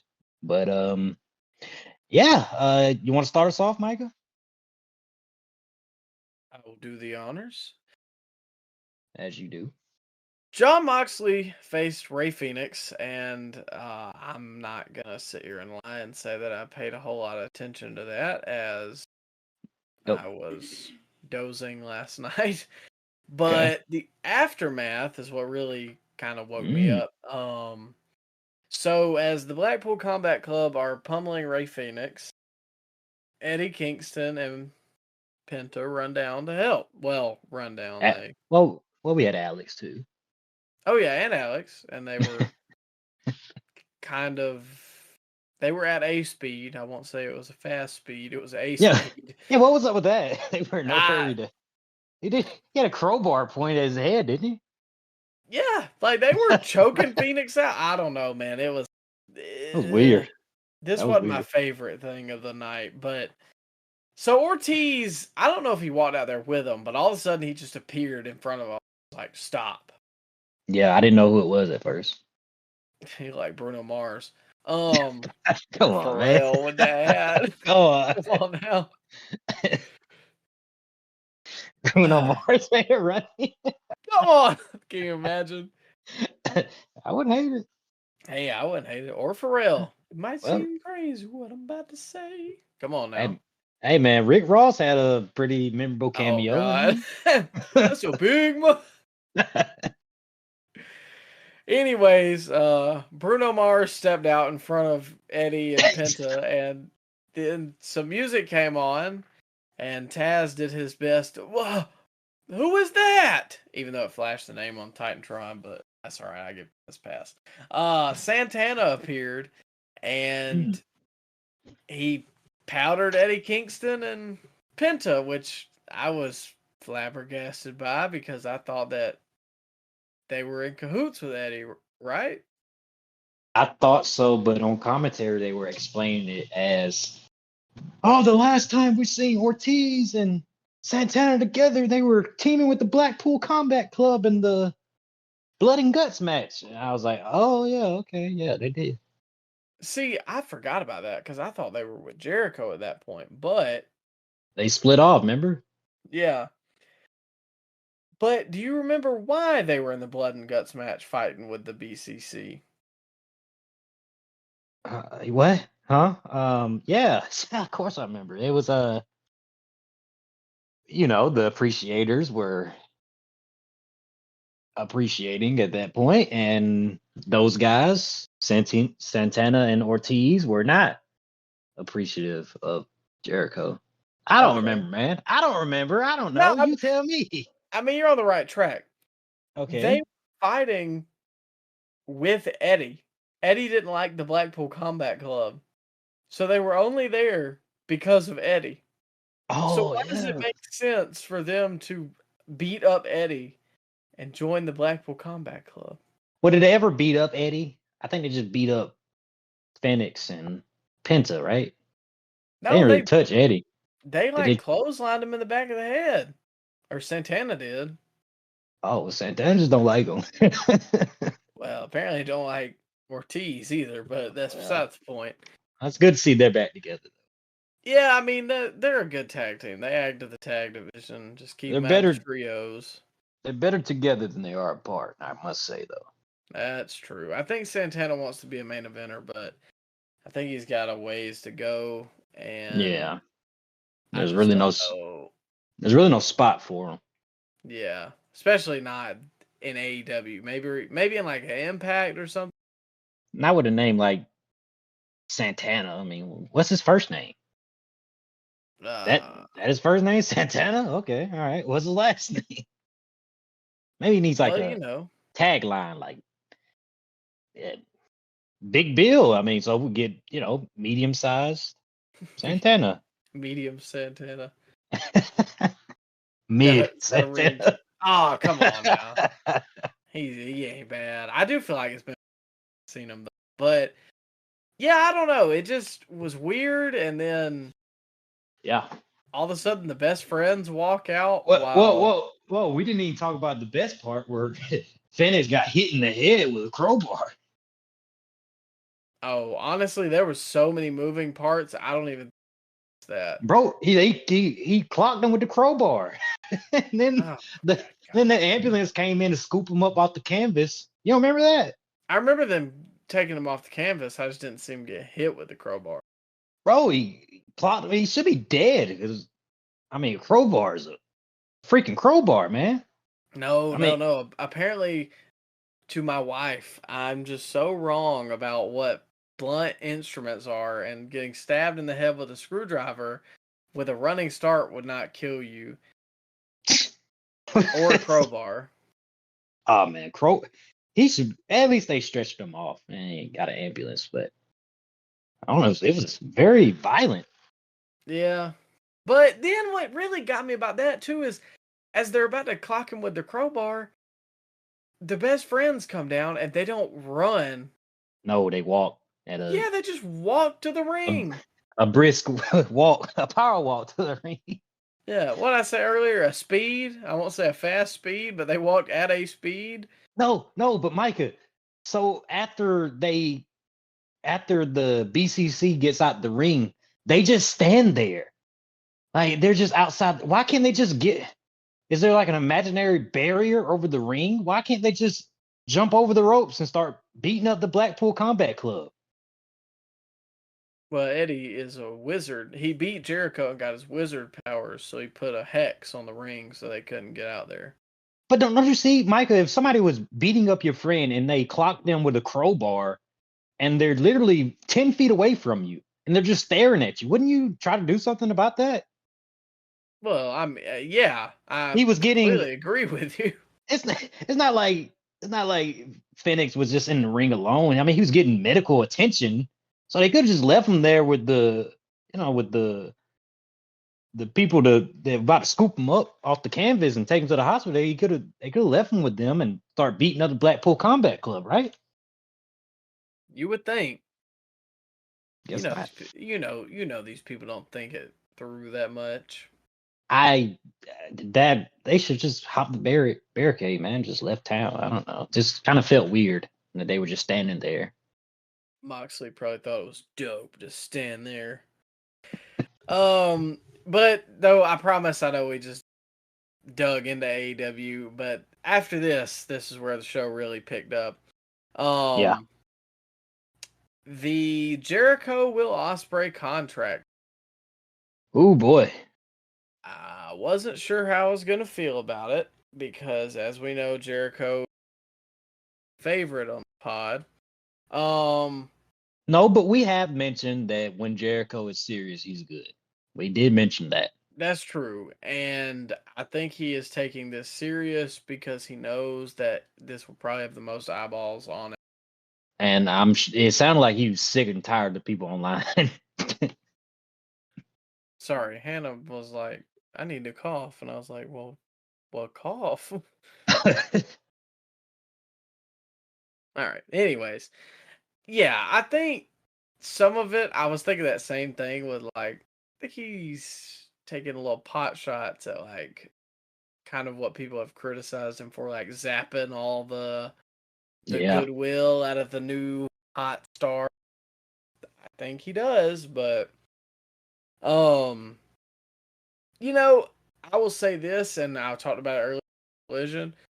What people hyped up Jay White as in terms of promo ability, that is Will Ospreay. This really impressed me. I was ready to hate it, man. I'm gonna be honest with you. I was ready to hate it. I saw him come out there, looked like he just came from the gym. He had some sweatpants on and soccer jersey and a hat that was kind of halfway on, like a slob. And then he fired up on Jericho. I don't know what he was saying half the time, but he meant everything he was saying, and he was serious. That's kind of Can't what take that away from him. I got a little tickled with the verbiage, but I mean he's from the UK, so obviously speak a little different over there. What word was he saying after everything? Like every sentence he would say, was he saying bruh? What was he saying? Bro? What? Yeah, so that's what I wrote down. If Is you that can a UK? past, well, they don't say bruh, they say bruv with a V. Oh God. Yeah. Oh, for God. You across the pond. Oh well, yeah. I don't mean to bury our UK listeners, but well, you get a little burial. Yeah. I lost a 13 colony lead. Anyways, yeah, I mean he had the oi and the bruvs and the mate every time, but he did a good job in his first major promo. He did. He said mate a bunch. Yeah, you're right, man. It's just funny when you say it. I mean, it's Vince Russo's bro wrestling. But this is the first like major promo I can remember on like the stage that he's cut. Yeah. And I thought he did a really good job. And he mentioned that his contract is up with New Japan in 6 months. This is where he lost me when he said, I'm gonna be worth millions of dollars. Like, what? Wait, hold up now. I don't know what AEW's contracts are, but ain't no way he's getting $1 million from WWE. You don't think? Bro, he said millions of dollars. Millions? Come on now, Micah. How much this ain't Steve Austin, man. But Seth didn't come in making $2 million. I mean, come on. I know that, but what I'm saying is like, what's a guy like maybe Dolph making? He's probably making $1 million.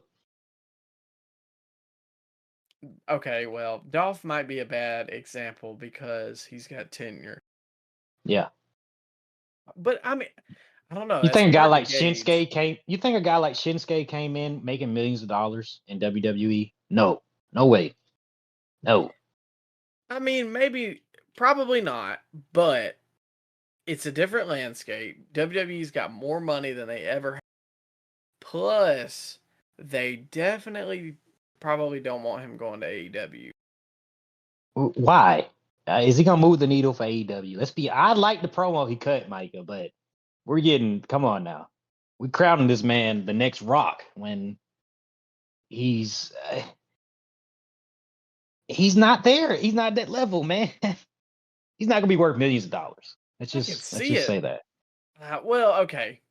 Maybe not right now. However, I could see WWE making a big move for him because I think he is main roster ready. I think Oh, come on. No, I don't think he would go to NXT. Seriously, when he comes up, Shinsuke went to NXT. That was a different NXT though. What's different? They got more eyeballs on it now than they did back then. No, I know, but what I'm saying is that was more of like you had guys that stayed down there for years, well known in the independents, Adam Cole's, Tommaso Ciampa, stuff like that. The new NXT is more focused on the raw college athletes that they get. I honestly think Ospreay would jump straight to the main roster. But they still got some standout indie guys in NXT. Let's not make it seem like they completely gutted all the independent pipelines resources they have. I mean, they got Dijak, he was a standout in ROH. Carmelo Hayes, he was on the indies as I forget his name, Casanova or something. But I mean, come on, man. I mean, it's still technically NXT. They're doing more viewers now than they ever did when they were on the WWE Network. So having a guy like Will Ospreay on a show that does almost as much as Dynamite does every single week, viewership wise, I don't think that would be such a bad thing. I really don't. I just have a feeling if they signed him, he would be going to the main roster. But anyways, the match itself, yeah. What are you yeah. expecting? I'll say this. The promo they did, it did a good job of selling a match that I really did not care about. Say that. Would the best way to term it be morbidly curious? I'm sure Will Ospreay is gonna go all out. I'm not so sure who's supposed to be the babyface here because I think Jericho. Ospreay's not getting booed in the UK when he is from the UK, and he just made the New Japan US champion. He just like put a England flag on it and dubbed it the UK champion or something to that effect. I don't know. I don't watch New Japan, but there's no way he's getting booed. There's no way Will Ospreay's getting booed. So I don't know. I'm curious as to the crowd reaction and what Jericho can do at this stage, which probably isn't much. But this is one of the few singles matches that they have on the card. So this is probably one of the only matches I'm gonna actually watch throughout. Yeah. Maybe I'm giving it benefit of the doubt. I think it'll be good. I think Jericho will go, balls to the wall because it's 80,000. I don't even know if we actually talked about this now that's coming up in my mind, but this is the highest attendance ever. Like, they broke the record, so. Well, hold up now. North Korea still has that record. No, not paid attendance. Come on, that don't count. Hey, it happened. And it's crazy because when they first did it, me and you talked on the pod about if they got 40, that would be good for them. Yeah. And they doubled us up. So props to them. They're some people are trying to take the piss out of it. Raj Giri, but oh, come on. I like Raj. No, dude, I bet you do like Raj. He's such a WWE diehard. Oh, no. Yeah, okay, you know what? I'm going to find a tweet for you because I listen to his podcast. No, there's no way I could. Yeah, he's a good guy. Well, I'm not going to talk about his moral character. It's more of just the fact that he just likes storylines and he doesn't just like matches for the sake of matches, which I agree with. And that's usually the AEW way for building these pay-per-views. Matches just to have matches. It's not even that. It's it's the fact that like anytime he can, he really tries to undercut AEW. And even with this event, like, okay, you, for example, you're not a big E, AEW fan.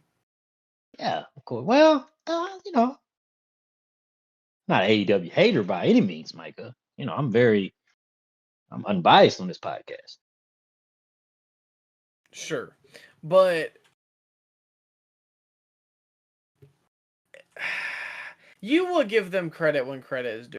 I don't think you try to undercut them Huh. constantly. No, of course not. Whereas he posted something, and of course I can't find it, but he posted something the other day that was, yeah, I know they sold 80,000, but, and it was like, dude, just come on, like they got 80,000 people. They're a 5-year-old company. That deserves some congratulations. Like, it doesn't have to be But undercut all the time. well, how much of that is the mass hysteria? They announced no matches and they got 80,000 people in there. But it don't matter. It's still 80,000 people. It don't matter how they got in there. It's a crowdfunding event. It's not. I don't know. They will never get 80,000 people in a stadium again. Well, probably not, because it's only been done like 3 times or 2 times. But I still think that it is impressive nonetheless. Well, did you see WWE broke the all-time gate record in one day for WrestleMania 40? Yeah. Just throwing it out there. Yeah, maybe I am an AEW hater. Yeah, you piece of garbage. Yeah. I think everybody who's a regular listener of the pod knows your true feelings. Well, What can you say? No. I want to argue with you, but I don't think I can. Yep. Moving on. Darby and Swerve, their feud kind of took a turn here. There was a match between Darby and Nick Wayne versus AR Fox and Swerve Strickland. Nick Wayne got beat down, but ended up sneaking the win on AR. After the match, Swerve cut a pretty scathing promo. He was pissed at AR Fox for not doing his job, and this was apparently a tryout for him. So Swerve then tells Prince Nana to handle his light work.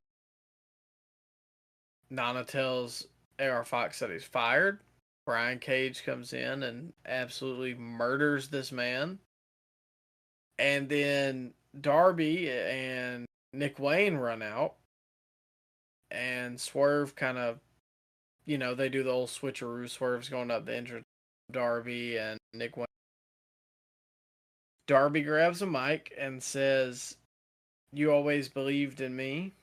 And so then he picks AR Fox up, tells him to grab my hand, and said that, and Darby says that he forgives AR Fox. Whew. Yeah. Ryan? Yeah. If somebody beat me up into a bloody pulp, Sure. 2 weeks later, you going to be friends with that guy? No, I don't know. No, definitely not. Yeah. I was ready to bury this segment, Micah, but then they got me back with Christian. Dude, that was like, They saved it with Christian. I will not bury this segment. he was But stone cold in 97. It was very illogical, but feel bad for AR Fox, man.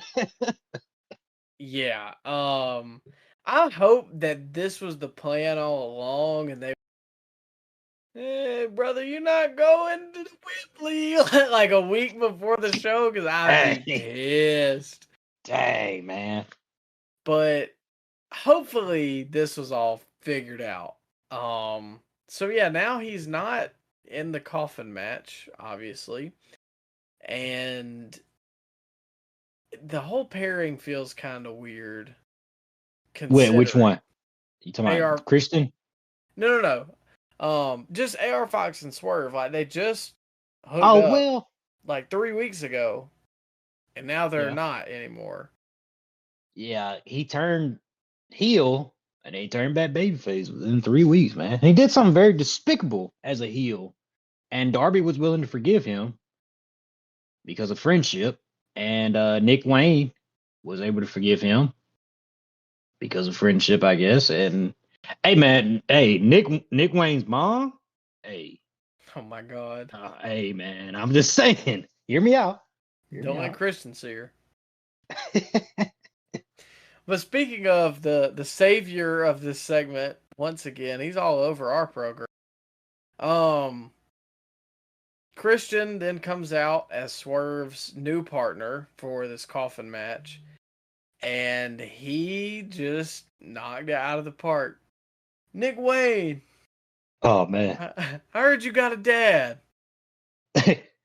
never heard of your dad. I never heard of your dad, but I did hear that your dad's dead.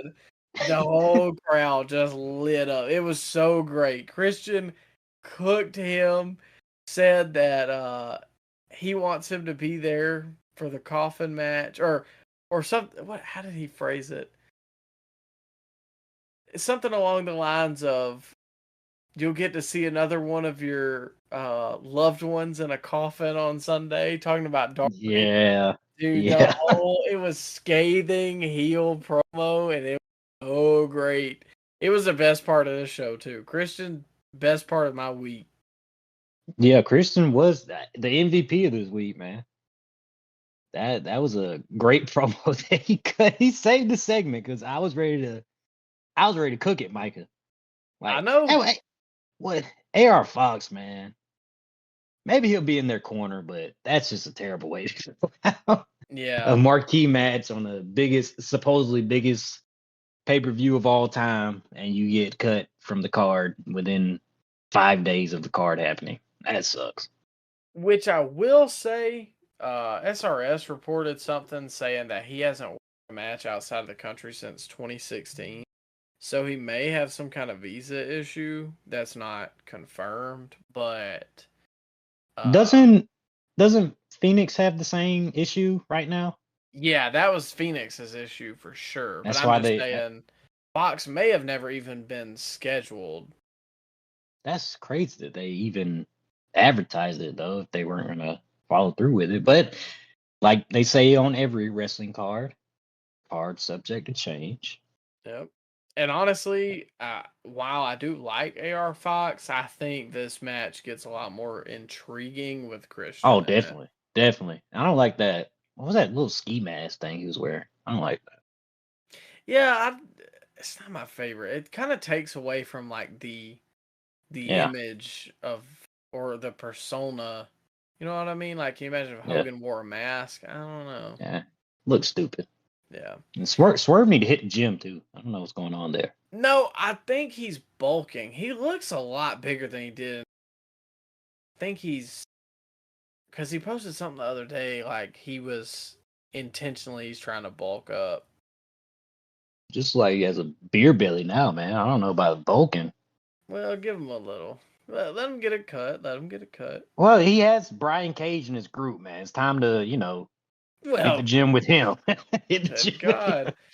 Brian Cage is on more supplements than a GNC. But anyways, the sit down with the Bucks and FTR was the final thing we're gonna review for. Um, Oof. I was kind of shocked. Mm. I honestly think that the Bucks walked away from this looking a little better than FTR. Wow. They were sitting down with Renee Paquette, and obviously they've got the big match coming up at Wembley. And basically the big takeaway was that Matt turned to, well, first Cash looked like somebody had murdered his dog in front of him. Not even like shooting, like cut its head off. He was just staring so blankly at the ground. But Matt turned to Dax and was saying that they are the only reason the FTR is still relevant. They got them their jobs in the company, and they kept them relevant on a YouTube show while they were somewhere else. And Dax's response was nada. He said, well, I just, and then like didn't really say anything after that. And then it ended. He was like, and that was. So I don't know Are if you? this was a little bit of a shoot, maybe. No, come on. I'm sure they all discussed what was the line that they weren't going to cross. I'm sure they all discussed that. It just felt uncomfortable almost. I am surprised they didn't bring up the gun thing with Cash, but Well, touchy subject, maybe. well, remember they advertised we hear from FTR. What's that on Collision? And then we didn't even get it. I thought they were going to address the situation. I mean, I don't know. I guess since it's an ongoing legal battle, they didn't want too much to like draw too much attention to it, or put their foot in their mouth in terms of the court case. I don't really know. I can see why you would steer clear of it. You say Cash is a good promo, but Micah, man, he just sat there in the background throughout this one and pretty much throughout all FTR's promos. He's there in the background. You're too hard on Cash, man. Because he's just another guy. If he didn't have Dax, he would just be another guy on the roster, Micah. He would be what's Buddy Matthews. That's what he would be. Oh, a good wrestler, but not charismatic enough to be on his own. I mean, I'm not necessarily gonna deny that, but I also think that you don't give him enough credit. When he's given the chance, he can cut a promo. It just we gave him a chance. He had a sit down interview. Oh, come on. I just said feel like nothing. FTR wasn't prepared or something, because normally they're very good on the mic, especially Dax. But you think they were loosely? I'm sure they don't script these guys, but maybe they were told to let the Bucks get the better of them in the verbal exchange. You think that could be the case? I mean, it could be. That's why I know it probably wasn't a shoot, but it was almost just like Dax got mad and didn't know what to say. And at that point, if it's a pre-tape, why would you not just re-record it? You know what I'm saying? Yeah. Yeah, but the Young Bucks definitely had the better of the exchange. They had the more memorable lines with, "You're just the tag team that we named on our YouTube show," which is legit. That is what happened. Yeah. Man, I think FTR has to win now, don't they? I don't know. They kind of had to. They just took that verbal browbeating from the Young Bucks. They gotta beat him now. It's like when Theory got roasted by Cena. Oh, I mean, he kind of had to, he had to beat Cena at that point. But if I was betting, I would say that it's gonna be. That's crazy. The Bucks. And what are we getting the predictions? Yeah, I was about to segue into that. Okay. That closed up Dynamite. I know we dragged a couple things, but honestly, this felt like the most storytelling Dynamite in a while, and most everything. Well, I might not have loved it, made sense, and there was a reason for it being on the show, which is way more than you can normally say about Dynamite. That's one thing that aggravates me, is like Tony can tell stories. Instead of cramming it 2 weeks before the pay-per-view, why do we not stretch these things out? Like, that is what wrestling is about, is taking something and building it and building it and building it and building it and building it legit as long as you can, not to overstay its welcome, but to make people want it that much more, so that when they finally get it, it clicks. But I thought we were getting more of that when they hired the jabroni from Fightful. His name, what was his name? Will Washington. Wills. Yeah, Abraham Washington. They hired him, and supposedly he was gonna have a big role in the creative aspects of Dynamite. But are you noticing any differences in the show? I'm noticing some bad differences, but not positive.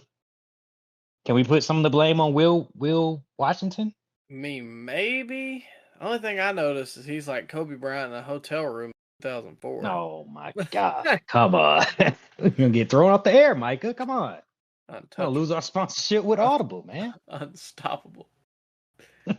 Flew over my head as a kid, but now, as a Kobe fan, it's a I good thought it was line. hilarious. Yeah, I thought it was funny. And it is 8:24. But anyways, we'll move to our final segment of the show. Predictions. But I think maybe Will Washington could take some blame. I don't know. I don't know what goes on, but things in terms of the storytelling aspect on Dynamite could be improved. But predictions for All In, which is this Sunday. So just to let you guys know, we will be back Tuesday, if possible, with a review of All In. Or let's go Wednesday. We'll be back Wednesday with our review of All In, and then the next week is, geez, it's a busy couple weeks. Is All out. All Out on. Is it on Sunday as well? Running against Payback. Payback's on Saturday. Oh, okay. So Payback Saturday, All Out Sunday, and then we'll come Jeez. back and do the same thing. Wednesday will be the day that those come out, and then we'll just review. As of right now, we'll review the weekly programs the same. We may end up lumping pay-per-view shows. Isn't that college football kickoff on Saturday? Next Yes. Saturday? Oh God. Yeah. My God, Mike. Jesus.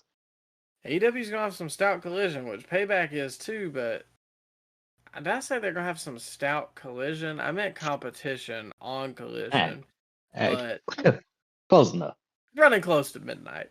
Anyways, Let's move on. All Out, All In or out. In or out. Neither. Okay. 2023 at Wembley Stadium.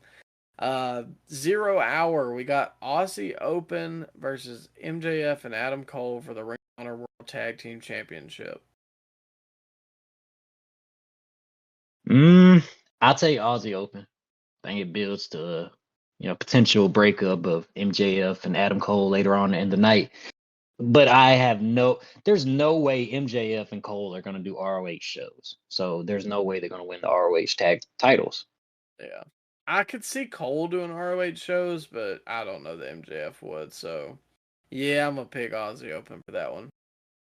For the FTW Championship, we've got champion Jack Perry versus Hook.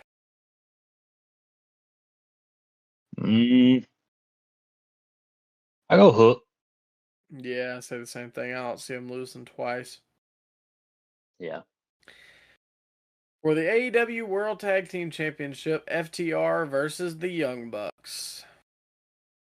Oof. I'm going FTR. Our first split decision. I'm going Young Bucks. I don't think there's any way they lose 80 people when they're the EVPs. I don't want either guys to win. I don't want either teams to win. I think the Usos should on. make a run in. The Usos should make a run in, super kick everybody, leave them laying, and then we can finally end this debate of who is the rightful greatest tag team of all time. The Usos. All time or just WWE? All time. Interesting hypothesis. Well, I mean, Micah, I speak facts. I mean, I speak Better truth than in a world full of lies. Yeah, better than the Road Warriors. Yeah, man, what great matches they had. Scaffold match, Midnight Express. I don't remember it. I don't think you ever watched it. Well, if it happened before 1990, they were all milkmen and plumbers back then. Who cares? Hikaru Shida versus Tony Storm versus Saraya versus Dr. Britt Baker DMD for the AEW Women's World Championship. Oof, this is not easy to call. Maybe it's because I skip a lot of the women's segments. So I don't know if they're doing a lot with Saraya. So it wouldn't make much sense to put the title on her. I don't think they Britt have. Baker. Well, okay, so I haven't missed anything. Okay, Britt Baker is embarrassing in the ring. So I think her time is come and gone. I think Tony Storm is building up a little bit of a cult following online with this new gimmick she's doing. I don't know what it is exactly, but a lot of people seem to like it. So I think Tony Storm wins the title back. I got to say, I wanted to mention it on the show. I just didn't fit it in, but I've actually really enjoyed her new gimmick. It just I don't know how do you describe that though. You uh, just gotta watch it, I guess. a pompous British Marilyn Monroe or Australian. I don't really know, but like a failing actress. It works though. Like it actually feels like a character, whereas most uh female wrestlers just are female wrestlers. Does that make sense? Yeah, I So guess. I don't know. She's got more personality than most in the women's division, especially in AEW. She should be by herself, honestly. But Yeah. who you got in the match? Who you Oh, got? I almost moved on to the next thing Yeah, I know. completely. I could hear it in your voice. You about to move on. um, I'm gonna go Saraya, Wow, and I think that's gonna lead to the breakup I can see that. I between can her see and that. Tony, because Tony's gonna be like, I'm still failing and whatever. I could see it Okay. work. Plus, they're in the UK. We'll see. Okay. Next up was Darby Allin and Sting versus Swerve Strickland and Christian Cage in a coffin match. Is it 3 coffins or just one? Or would there be Yeah. 4? No, there would Be only be 2. be 2? Yeah, What? because Isn't this? I thought this was a 6-man. Oh no, no, no, no. no. Okay, it's a tag team. It's a tag team. My bad. Or do they both just have to be piled into one? I don't know. I'm gonna go Darby and Sting though. I don't see Sting losing. Never seen a tag team casket match. So it should be. I'm intrigued. Morbidly. Yeah, I'm going with I go Sting Darby. I think they don't really beat Sting a lot at all. So Sting's definitely not losing here. Yeah, Has Sting lost a match? not that I can remember. All right, well, I'm there you pretty go. sure he hasn't. He's gonna Yeah, be on so Collision Saturday too. he should be challenging for MJF's title. I know. I would like to see it. Give Sting one last chance.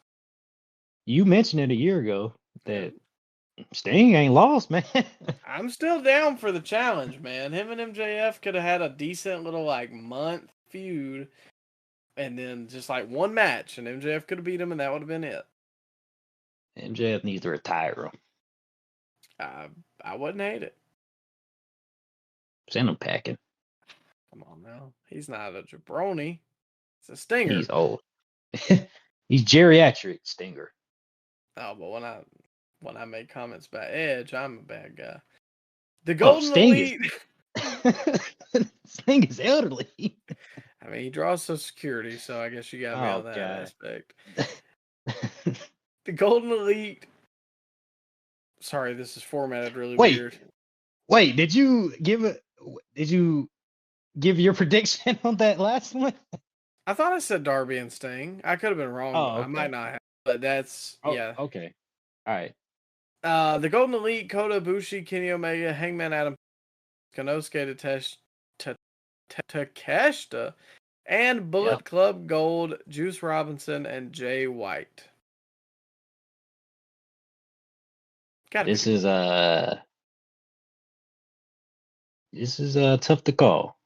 Really? I mean, I guess we got to get some heels to win on this show, so I'll go with not Gin and Juice, Jay White, Juice Robinson, and Konosuke. I think I'm going with the Golden Elite, honestly. brother, we gotta get some heels to win on the show now. Well, Soraya's a heel. Aussie Open are heels. Okay. We got That's a a couple 0 other hour. We don't count matches. that. We don't count that. But okay. All right, yeah, I'm going Jay White though and Juice. All right, we'll see. I either way I could see it because then they could build all that one. I don't think Yeah. they're gonna do anything crazy in the big matches, but they could use that to build. I think to catch the pins, Kenny. That's my prediction. Interesting. I wouldn't hate that either. I do wish there was singles between those two because I think they would put on a way better match than that. Probably Definitely not so. gonna watch it. Yeah. Stadium Stampede match. Eddie Kingston, the Best Friends, and Penta versus the Blackpool Combat Club, Santana, and Ortiz. Did the Blackpool Combat Club lose their last big feud? I honestly Didn't don't they? even remember who they were feuding with. They fought the Elite in Blood and Yeah. Guts. Who won? Did they lose that? I think they lost that, right? I think so, yeah. So I feel like they should win this one. I'm going the same way, especially like I said. Can't really picture many of those heels winning. Plus, it's Moxley. Yeah. He's probably going to pick up the win. I'm intrigued how they're going to do this, though, a stadium stampede with actual people in the stadium, because usually all the stadium stampedes were empty stadiums. Yeah. Which they did Anarchy in the Arena, so I was unsure why they didn't name it that. Yeah, I mean, it's pretty much the same thing. And by the way, Eddie Kingston, I thought he had a really good backstage segment with Renee on that Dynamite, too. Oh, I didn't even see it. I know. Oh, man, just skipped it. I guess I probably did when I was moving through it real quick. Oh, man. It doesn't matter. It was a good segment. Okay. Don't go out of my way to seek it, though. No, it was like 30 seconds, so I'm not surprised you skipped it. Yeah, I probably didn't even notice. Will Ospreay versus Chris Jericho.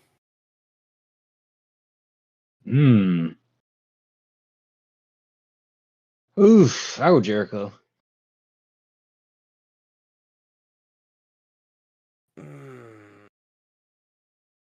Or it's got to be Jericho. He's contracted. The other guy's not contracted. Why would you want to put him over?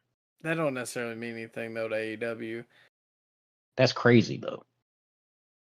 He's not going to be there next week. I mean, yeah. I'm going to say Ospreay. Wow.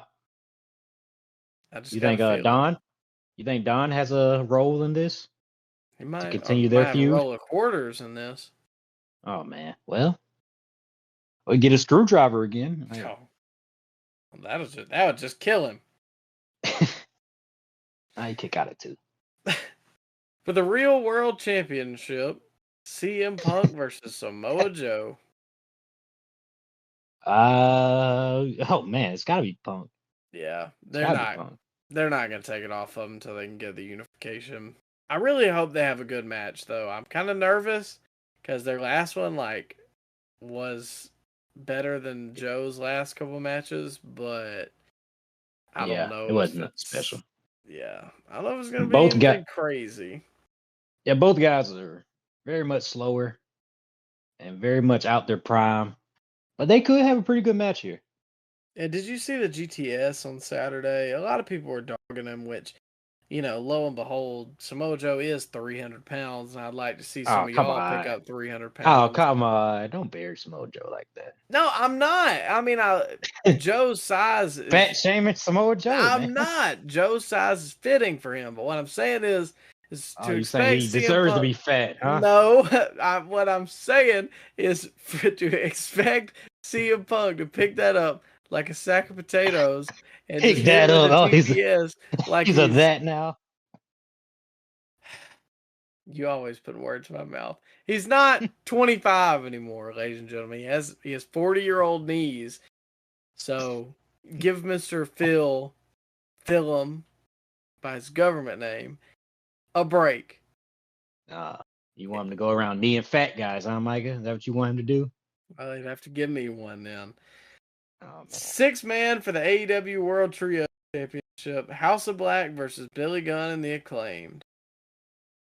Oh yeah, I forgot this was happening. Man, there's a lot of tag matches on this card, Micah. Can we just this is overloaded with tag matches. This reminds me of WrestleMania 16, where every match was either a multi-man match or a tag match. Every single match on the card, which I did not like, and I don't like it here either. But I'll go with the House of Black. I go with them. I'm gonna go with the Acclaimed, I think. Micah, do you want any heels to win, man? No. Nah, I don't know. I feel like they've been building the Acclaimed. Tony realizes they're kind of hot, or they were. So that's the thing. Tony, now that they were hot, is going to put the belts on. But wouldn't that bury the House of Black? Nah, they'll be fine. They have Really? like an aura that people like about them. I don't really care for per se, but people just like the image. You know, I saw somebody point out online that Malachi's only had like 5 matches on AEW, like singles matches on AEW television since he debuted. Like, how crazy is that? And Keith Lee has only had 6 singles matches. What the crap? Like, all the rest were tag matches. Well, that kind of makes sense though, because he was in a tag team for a good while, but they just don't. That's crazy though. They don't let some of the best wrestlers showcase their talent one-on-one. Because even a Kenny Omega, who is my favorite, should not be in a multi-man match on the biggest show you're ever gonna run. Yeah, there a lot of multi-man matches in AEW, and that's not been a new thing. They've been doing that since the beginning. It was gang warfare when they first started. Man, everybody was in a faction. Yeah, which I don't hate to a point, but you just gotta know how to do it right. I want people to be by themselves, man. Well, yeah, everybody don't need to be in one, but like in the 90s, Foundation and DX and the Nation of Domination, it worked. Yeah, but then you still had Bret Hart and Undertaker and guys like that didn't have well, I guess Bret Hart wasn't the Hart Found. Well, you know what, man? Maybe it worked then, but I don't know. It's been 5 years. They've been in business 5 years. It's been 5 years. Time to stop all the tag team, gang warfare, 6-man garbage stuff like this. I don't know, man.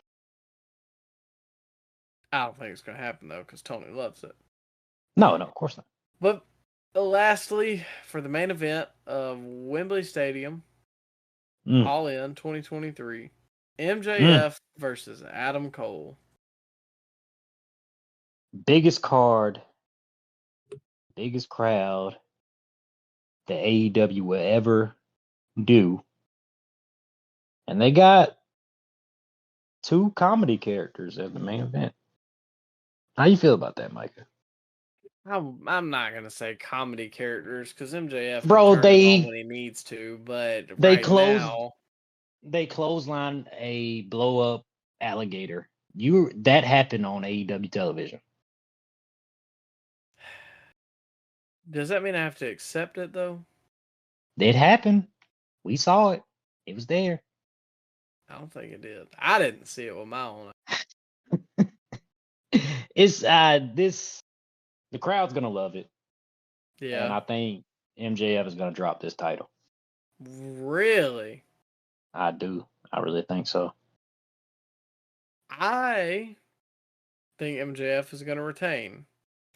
You think this is all a ruse? That I wish I could tell you what I thought. I have no idea. They can go a lot of different directions here, though. Yeah, and I think how they choose to go from it is really gonna break this show. Because despite what you want to say, and I completely agree with you, because we both know the comedy stuff is not up our alley. Because a lot of times it feels way more childish than it should be, or just it's not funny. But this is the hottest thing on their program, so there's something to be said for that. This is their bloodline storyline. Yeah, and it's working. I will say that I did laugh when Tony Khan yelled at those guys in that backstage segment. I did laugh at that. It's just funny because you don't ever really see him like that. And you know that never ever happens. Oh yeah, no. Come on, I think this guy's getting somebody in trouble. No, you remember you heard that story where he was chanting CM Punk? Oh yeah. I was telling my wife, I was like, I mean, I'm a big Punk fan, and like I get it, but like you as a boss, you can't do that. That seems like such a fanboy move. Like you glazing that man is too hard, man. That's I can see why CM Punk has the authority to throw out anybody he wants, even the head of talent relations. He can throw him out too. Tony's next. Tony going like, I don't know, Punk. I don't think you can do that. You know what? You get out. You're banned from Collision. That makes you so better though. Brooks. Tony had an interview today. Something he said like he knows that his wrestlers have issues, but he thinks that it makes it. Or he said that he thinks that the company is better with all of them in it. Therefore, like it's just something you have to learn to live with. I don't know. Yeah, I don't know about that. Seems like a scapegoat to me, but I feel like Cole is gonna get Roddy involved, and that somehow screws over MJ because they got something with MJF as a babyface. Maybe Cole is the one that should turn heel in this match. Because did you see the line or hear the line Cole said to MJF in that promo they did a couple weeks ago? He said that he said to MJF, I need to beat you more than anything in the world. That's the same line that Steve Austin said to Rock in that backstage interview segment right before WrestleMania 17, where Steve Austin turned heel and shook hands with Vince McMahon. And you know AEW loves WWE. They love the playoff the past. So I can see Cole turning heel and him winning the big one in Wembley. I can see that happening. Yeah, especially too with like the Kingdom. That's what I was thinking about. They might try and reform that, or if Kyle O'Reilly is able to. Where's Maria? Well, she's been with the Kingdom, I think. Has she? I think so. I know she wasn't out there that one day that like they came to console Roddy, but I think for the most part she's been with them on like Ring of Honor and stuff. Yeah, we're gonna need her part of this act. So I don't know. It's gonna be a fun show. We'll see how they do it. I'm really intrigued because, like, with WWE, you pretty much know what a WrestleMania is. For AEW, it's crazy. Are we gonna do all out predictions too? We'll get there next week because we'll do payback reactions with it. Okay, all right. Well, this is gonna wrap us up for this week. A little long, obviously. A lot of wrestling and some outside stuff. Make sure to check us out on social media at Scoop Slam Pod. That's on everything: Instagram, Twitter, X, whatever you feel like calling it. Make sure once again to check out our partnership with Audible. It's Linktree Scoop Slam Pod, linktr.ee/Scoop Slam Pod. You can get a free month of Audible Premium Plus and up to 2 free Audible books or audio books. Same difference. Yeah. Make sure to join us back next week. We're going to be reviewing pay-per-view and all of your favorite weekly programming. And in the meantime, stay safe. Have a good one.